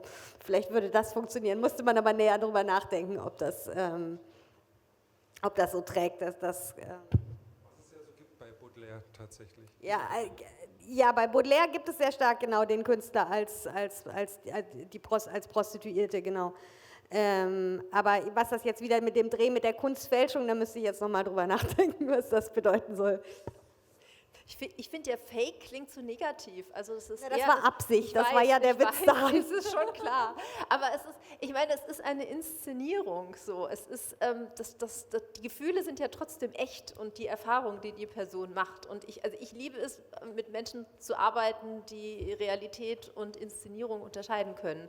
Aber ich weiß auch, dass das nicht in allen Aspekten unserer Branche so immer von allen Seiten vollständig gegeben ist. So.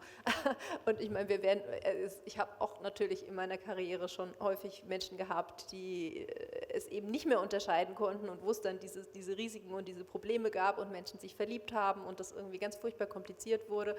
Aber es ist nicht der Sexarbeit inhärent und es ist nicht ein Problem, was wir haben müssen, sondern man kann da auch reflektierter dran gehen, aber das ist natürlich leider nicht der Standard, das sehe ich auch so. mich da gerne kurz zu anschließen, wenn ich darf. Also ich finde es voll interessant, was du aus deinem so Berufsalltag erzählst und ich glaube aber, also wie du das beschreibst, du brauchst ja auch eine gewisse emotionale Verfügbarkeit. Es ist ja eigentlich so, wenn es jetzt um diesen Fake oder so eine Art Arbeitsbeziehung geht, wo es diesen Deal gibt, also es ist eigentlich ja wie ich so wahrnehme, eine Win-Win-Situation, also der Kunde bezahlt für eine Dienstleistung, die er sich erhofft und tritt in so einen Freiraum ein, aber ich sage jetzt mal so, die Hure muss ja auch diese emotionale Verfügbarkeit mitbringen, im besten Fall und da Lust drauf haben. Und also ich glaube, so, was mich an dem Thema allgemein beschäftigt, ist halt so, was ist die Motivation, also der Hure, das zu tun. Ne? Es ist dann wahrscheinlich ein Unterschied natürlich, ob man sagt, man macht das jetzt, weil man sich dafür interessiert und das auch irgendwie wirklich trennen kann und jetzt auch nicht Traumata mit sich rumschleppt, so wie Missbrauch aus der Kindheit, was ja auch viele Sexarbeiterinnen erlebt haben. Und was du ja auch meintest, dass man das nicht lange durchhält. Also ich habe jetzt auch irgendwie neulich so ein paar Interviews mit einer jungen Frau aus Hamburg gelesen, die das eigentlich gemacht hat, weil sie eine traumatische Kindheit hat, dann ist sie in die Drogenszene gerutscht und um ihren Konsum zu finanzieren, hat sie halt ihren Körper verkauft und war dann auch so überhaupt nicht mehr bei sich. Und das ist natürlich für den Kunden, also es ist ja dann auch ein Unterschied, genau, was ist die Motivation, warum macht es jemand? Und ich glaube, wenn man dann so in die Richtung so Menschenhandel kommt und Zwangsprostitution, ich glaube, diese Frauen, die haben dann ja auch gar keine emotionale Verfügbarkeit, wenn sie dazu gezwungen werden. Ne? Also das ist ja eine ganz andere Zone dann. Also wir reden ja jetzt hier, das geht, also für mich hat es auch was mit Klassenbewusstsein zu tun, dass man es tut, weil man sich dazu bereit erklärt und sich auch dafür bereit hält, für diese Stunden. Und auf der anderen Seite gibt es dann natürlich diese dunkle Seite, sage ich jetzt mal, ne, von dem ganzen Gewerbe. Ja. Klar, also es ist ein riesiges Spektrum. Natürlich fast alle Sexarbeitenden, deswegen ist auch der Begriff eben auch für mich so wichtig. Sexarbeit ist Arbeit eben. Natürlich wollen die meisten von uns irgendwie ihren Lebensunterhalt verdienen und wir sind im Kapitalismus und es ist für diejenigen, die Sexwork machen, ist es die für sie am besten erscheinende Option im Rahmen ihrer Möglichkeiten, im Rahmen ihres Lebens. Und das kann auf jedem Niveau stattfinden. Also das kann sein von Selbstverwirklichung, sprich, ich mache das wirklich gern, das ist Teil meiner eigenen Sexualität, ich bin vielleicht promiskuitiv und dann kann ich mich auch genauso gut dafür bezahlen lassen. Also die Seite gibt es. Und es gibt natürlich die Seite, die sagen, ich habe eigentlich überhaupt keine Optionen und von allen Optionen, die scheiße sind, ist es die am wenigsten unerträgliche oder die zumindest von den Unerträglichen am meisten Geld bringt. Und dazwischen haben wir ein riesen Kontinuum und meiner Erfahrung nach, also auch mit ganz vielen, ich mache den Job jetzt seit 30 Jahren und ich habe ein unglaublich großes KollegInnen-Netzwerk auch und habe einfach schon viele Menschen kennengelernt, die den Job auch machen. Und ich kann nur sagen, das ist ein sehr, sehr bunter Haufen. Also diejenigen, die sich selbst verwirklichen, das ist keine kleine Minderheit. Das ist natürlich, meine Bubble ist ziemlich groß, würde ich mal sagen. Also ich kenne haufenweise Sexworker, die wie ich sagen, boah, es macht mir wirklich Spaß. Aber natürlich kenne ich auch einen Haufen Sexworker, die sagen, es ist nur nicht ihre Erfüllung, aber es bringt halt Kohle, so. Und ich kenne auch einige, die sagen, sie finden das ganz furchtbar, sie machen das aber aus Gründen trotzdem, zum Beispiel, sei es jetzt um Konsum zu finanzieren, aber das ist auch nicht das Einzige. Also man muss nicht ein Beispiel von jemandem nehmen, der eine Suchterkrankung hat, um Sexworker zu finden, die sagen, okay, jeder Job ist Augen zu und durch, aber dann nehme ich halt hinterher das Geld mit. Also es ist einfach eine ganz, ganz breite, eine ganz große Spannbreite. Und der Schluss, zu dem du am Ende deines Vortrags gekommen bist, ist meines Erachtens der einzig relevante, eben zu sagen, man muss schauen, wie man, wenn man jetzt nicht das komplette kapitalistische System abschafft oder bis man das getan hat oder wie auch immer, wie man rechtliche Rahmenbedingungen schafft, dass die Menschen das möglichst, aus welchen Gründen auch immer, aber möglichst sicher und möglichst auch sozial integriert tun können, weil ein großer Teil der Probleme entsteht ja auch durch die Stigmatisierung und durch die Isolierung und dadurch, dass auch Ausbeuter eine Stigmatisierung als Druckmittel benutzen können und Täter eine Stigmatisierung als Legitimation dafür, dass sie Sexarbeitende Gewalt antun und so weiter. Also einfach, also die Diskussion ist ja immer wieder, wie ist eine Regulierung von Sexarbeit sinnvoll, und ich glaube, dass es eben ganz wichtig ist, zu schauen, wie kann ich Rahmenbedingungen schaffen, dass Menschen möglichst Alternativen haben und möglichst Jobs machen können, die ihnen zumindest so wenig wie möglich schaden, sei es nur innerhalb der Sexarbeit oder eben Alternativen dazu.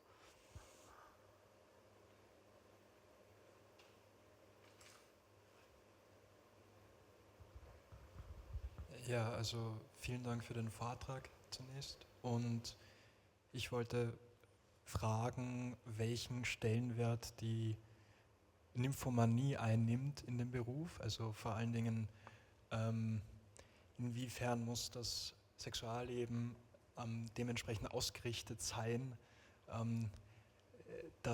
also ich spreche jetzt bewusst nicht von Sexsucht, weil Sexsucht ist ja eher, also wird ja pathologisiert, also vor allen Dingen auch historisch.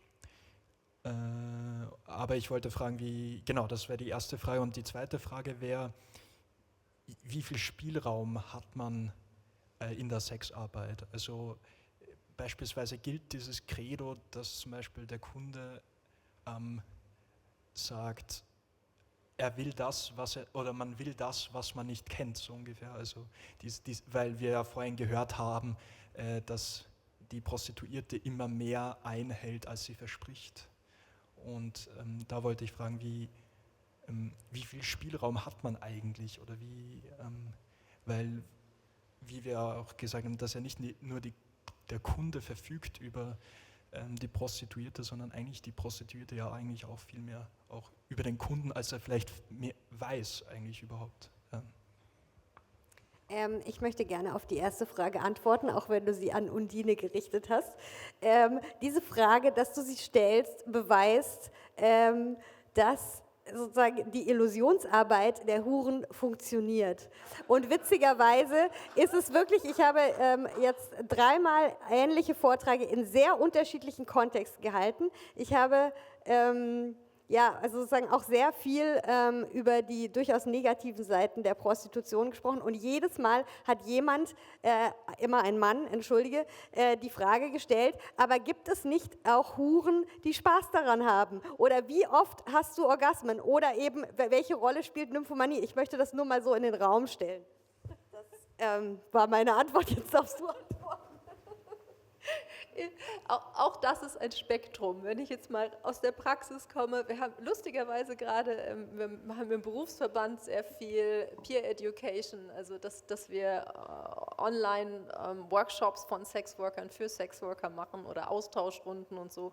Und gerade vor ein paar Tagen hatten wir das Thema Partnerschaft und Beziehungen und so weiter. Und es gibt ein Spektrum von Sexworkern, die sich als monogam definieren, weil sie sagen, ihre Arbeit hat mit ihrer eigenen Sexualität nichts zu tun, das ist ein Job. Und die würden den Teufel tun und zu sagen, sie sind Nymphoman, also nehmen wir das jetzt mal nicht den pathologischen Begriff, sondern im übertragenen Sinne.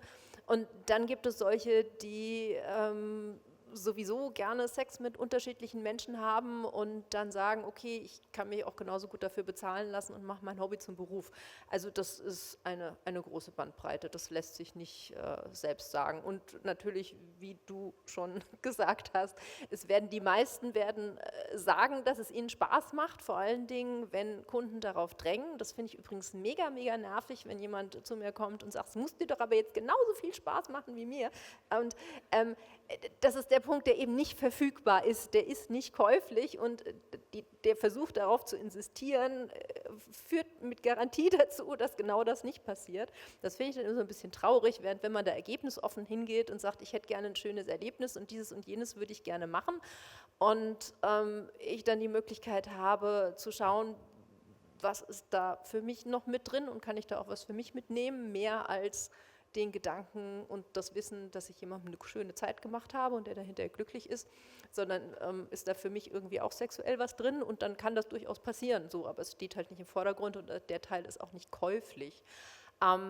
Der zweite Teil der Frage, ich bin mir nicht ganz sicher, ob ich den verstanden habe, Spielraum in Bezug worauf? Ich meinte eigentlich vor allen Dingen, dass ja wir als Menschen über unsere Begierde weniger wissen, als wir glauben. Darum geht es eigentlich eher in der Frage. Also dass wir nicht immer wissen, was wir wollen, sozusagen in der Hinsicht. Und da wollte ich fragen, inwiefern hat da auch, also sagen wir mal die Prostituierte beispielsweise darüber vielleicht auch Einfluss darauf, was man überhaupt will, sozusagen. Also ja,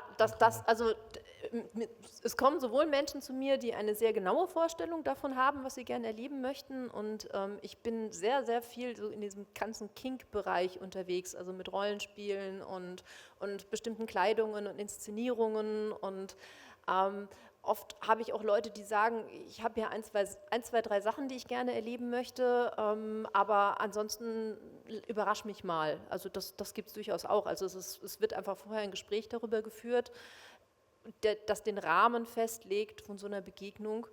Und manche Menschen haben natürlich auch Sachen, die sie definitiv nicht erleben wollen oder die sie vielleicht noch nicht erlebt haben und die sie vielleicht mal ausprobieren möchten, bis hin zu Sachen, von denen sie schon wissen, was ihnen gefällt. Und ich persönlich finde es immer super spannend zu schauen, da sind wir wieder bei der Emotionsarbeit, wo will der Mensch eigentlich hin?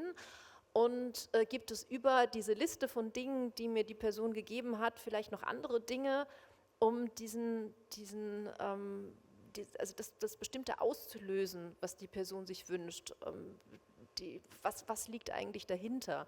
Also das ist für mich auch so ein Teil der Kunst dahinter und auch was sich nicht einfach erklären und in Schubladen stecken lässt. Und ich bin immer besonders begeistert von mir selbst, wenn ich jemanden mit was überrasche, was die Person vielleicht noch nicht wusste, dass sie es mögen würde und dann aber mochte und ich habe sie richtig eingeschätzt. Also das ist für mich immer ein besonderer Win. Insofern haben wir da durchaus auch Spielraum und ich nehme mir auch manchmal einfach Spielraum, also natürlich einvernehmlich, wenn das so vorher abgesprochen ist, dass ich den Spielraum habe, um einfach sowohl mir selbst was Gutes tun zu lassen. Also gestern war ich zum Beispiel total verspannt und hatte eine längere Session weil ich morgens Sport gemacht habe und habe mir irgendwas gezerrt und hatte einen 4-Stunden-Termin mit einem total bezaubernden Gast, der auch sehr, sehr gerne mir Gutes tun will und von dem habe ich mir dann erstmal eine Dreiviertelstunde den Rücken und die Schultern massieren lassen. Und wir waren beide total glücklich. Ich, weil ich keine Nackenschmerzen mehr hatte und er, weil er mich wirklich glücklich machen konnte in dem Moment und das auch so klar kommuniziert war. Und es geht auch nicht immer um Orgasmen oder so, sondern es ist auch einfach viel Nähe und Spiel miteinander und Verbindung und Connection auf unterschiedlichen Ebenen. Und insofern, ja, Spielraum. Mehr oder weniger. Manchmal kommt auch jemand, der sagt, ich will dieses, selbiges und jenes und wir haben jetzt so und so viel Zeit dafür und nichts anderes und das ist natürlich auch total okay, wenn das im Rahmen meines Angebots ist, aber oft ergibt sich da auch sehr viel einfach aus Aktion und Reaktion.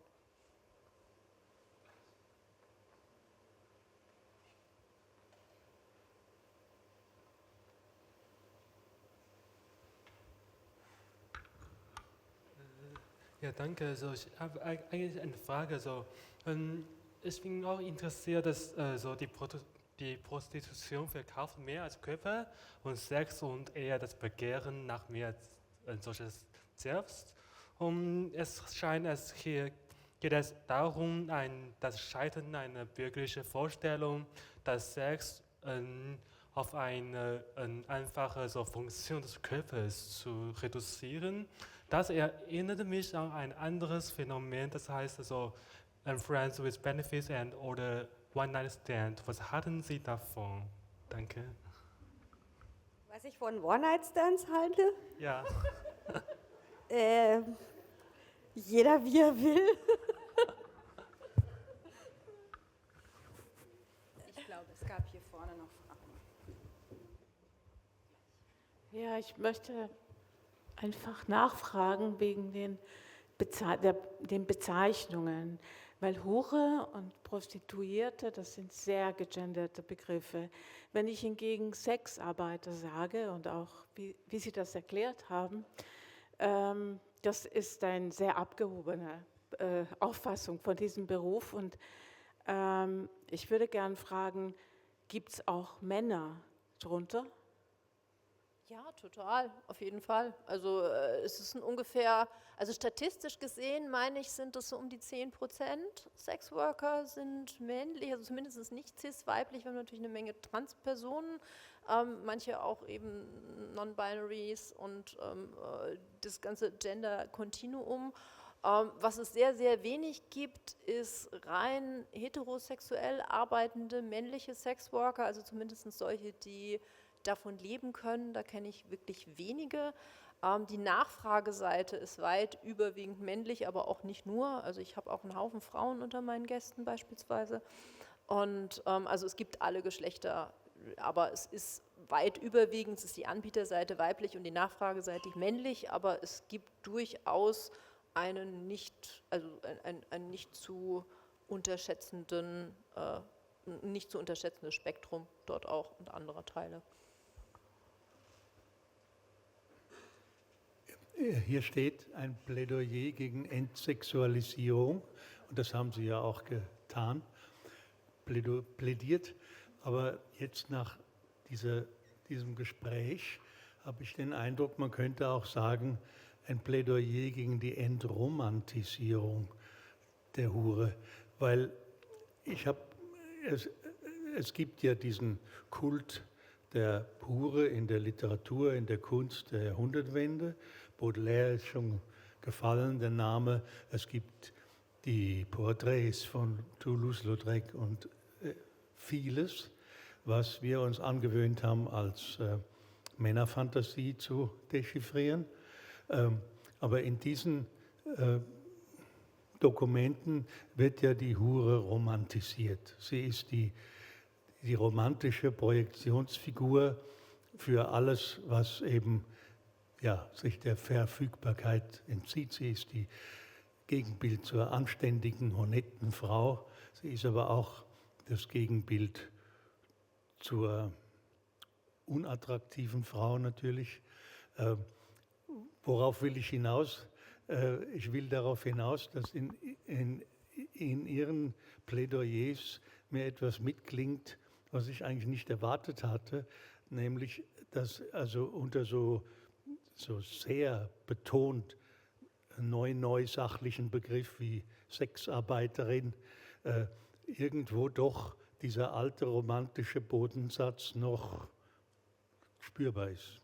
Oder habe ich da jetzt als alter Mann was völlig Eigenes hineinprojiziert? Nein, aber Sie haben die Kunst der Jahrhundertwende jetzt doch sehr selektiv rezipiert, denn wenn Sie an Georges Grosz denken oder andere, dann sehen Sie, dass sozusagen die hässliche Hure, der hässliche Eros ein sehr zentraler Topos ist in dieser Kunst und ich glaube, ich würde schon gegen Romantisierung plädieren, sondern nach wie vor gegen Entsexualisierung.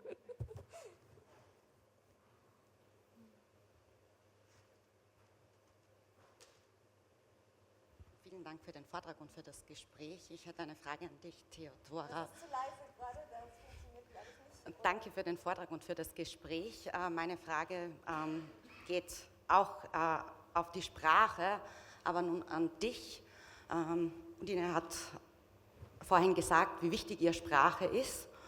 Und du sprichst immer von der Prostituierten, von der Hure, das ja doch ein Begriff ist, der sich angeeignet worden ist von Sexarbeitenden.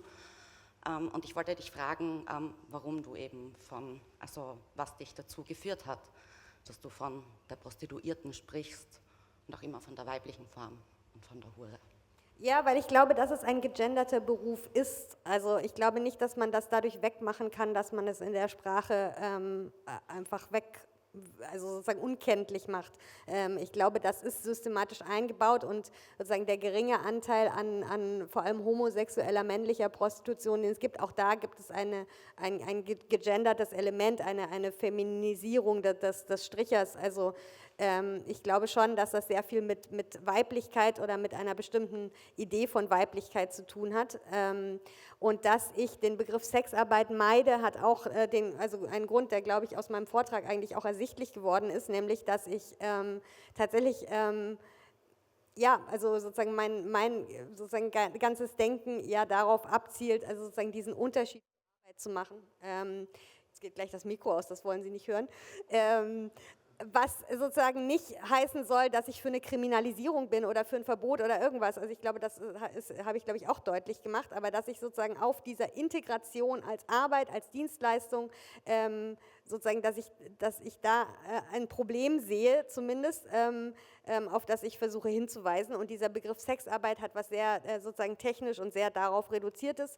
Der Begriff Prostituierte, habe ich auch im Vortrag gesagt, hat natürlich sozusagen also einen sehr großen Ballast. Also sozusagen da ist diese ganze Dialektik von sich verkaufen, was verkauft sie eigentlich, kann sie sich verkaufen, die ist da sozusagen drin, deswegen benutze ich den auch, aber er hat natürlich diesen ganzen moralischen Ballast mit sich. Der Begriff Hure, genau, also ist einerseits sozusagen sehr, also traditionell sozusagen immer schon oder fast immer schon ein Schimpfwort, ein abwertender Begriff, der aber genau, also angeeignet wurde und sich auch zur Aneignung eignet, weil er eigentlich von der Etymologie auch eigentlich einen schönen Ursprung hat. Ja, das ist, was ich dazu sagen kann. Genau. Eine zweite Frage, die sich, also ich kenne die, also ich weiß nicht, wie du die Utopie, also der Hure genau beschreibst, aber du hast vorhin gesprochen, wo es um den Kunstaspekt gegangen ist, dass sich da, also dass sich die Bereiche annähern, aber das ist immer wie weniger. Und dann hast du von früheren Verhältnissen gesprochen und das hat sich für mich jetzt ein bisschen mehr nicht nach Utopie, sondern nach Retropie angehört, weil ich mir gerade gedacht habe, Sexarbeit, Prostitution ist ja etwas, das also jetzt vor allem sehr überreguliert ist oder hyperreguliert ist und aber auch also historisch zeigt sich, dass das immer schon sehr reguliert wurde, also auch im Mittelalter, im Zunftwesen, wie durften sich Prostituierte, Sexarbeitende kleiden, wie nicht, also genau, und da war so für mich die Frage, ob du die Utopie genauer erklären kannst oder eben, ob es, so wie es für mich jetzt den ersten Anschein hatte, mehr eine Retrotopie ist. Ja, also ich glaube, ich weiß nicht, ob ich das jetzt so gut erläutern kann, also das ist ein bisschen eine falsche Fährte eigentlich, also ich glaube, ich würde jetzt nicht sagen, dass ich eine Utopie der Hure formulieren würde, sondern dass ich eher finde, dass in dieser Figur ein utopisches Moment aufgehoben ist, was sozusagen in ihr widersprüchlich sozusagen erscheint, nämlich sozusagen Erfüllerin von Begierden, von sexuellen Wünschen zu sein und dass das sozusagen in dieser Figur aufgehoben ist, aber man kann jetzt sozusagen keine positive Utopie der Hure ausmalen, weil sie als widersprüchliche Figur immer schon sozusagen an die kapitalistisch-bürgerliche Gesellschaft und sozusagen die Warenform eigentlich auch gebunden ist, als sozusagen wieder Widerspruch dazu. Und ja, genau, also zu dieser, nee, ich weiß nicht, ob ich, war da noch eine Frage in der Regulierung?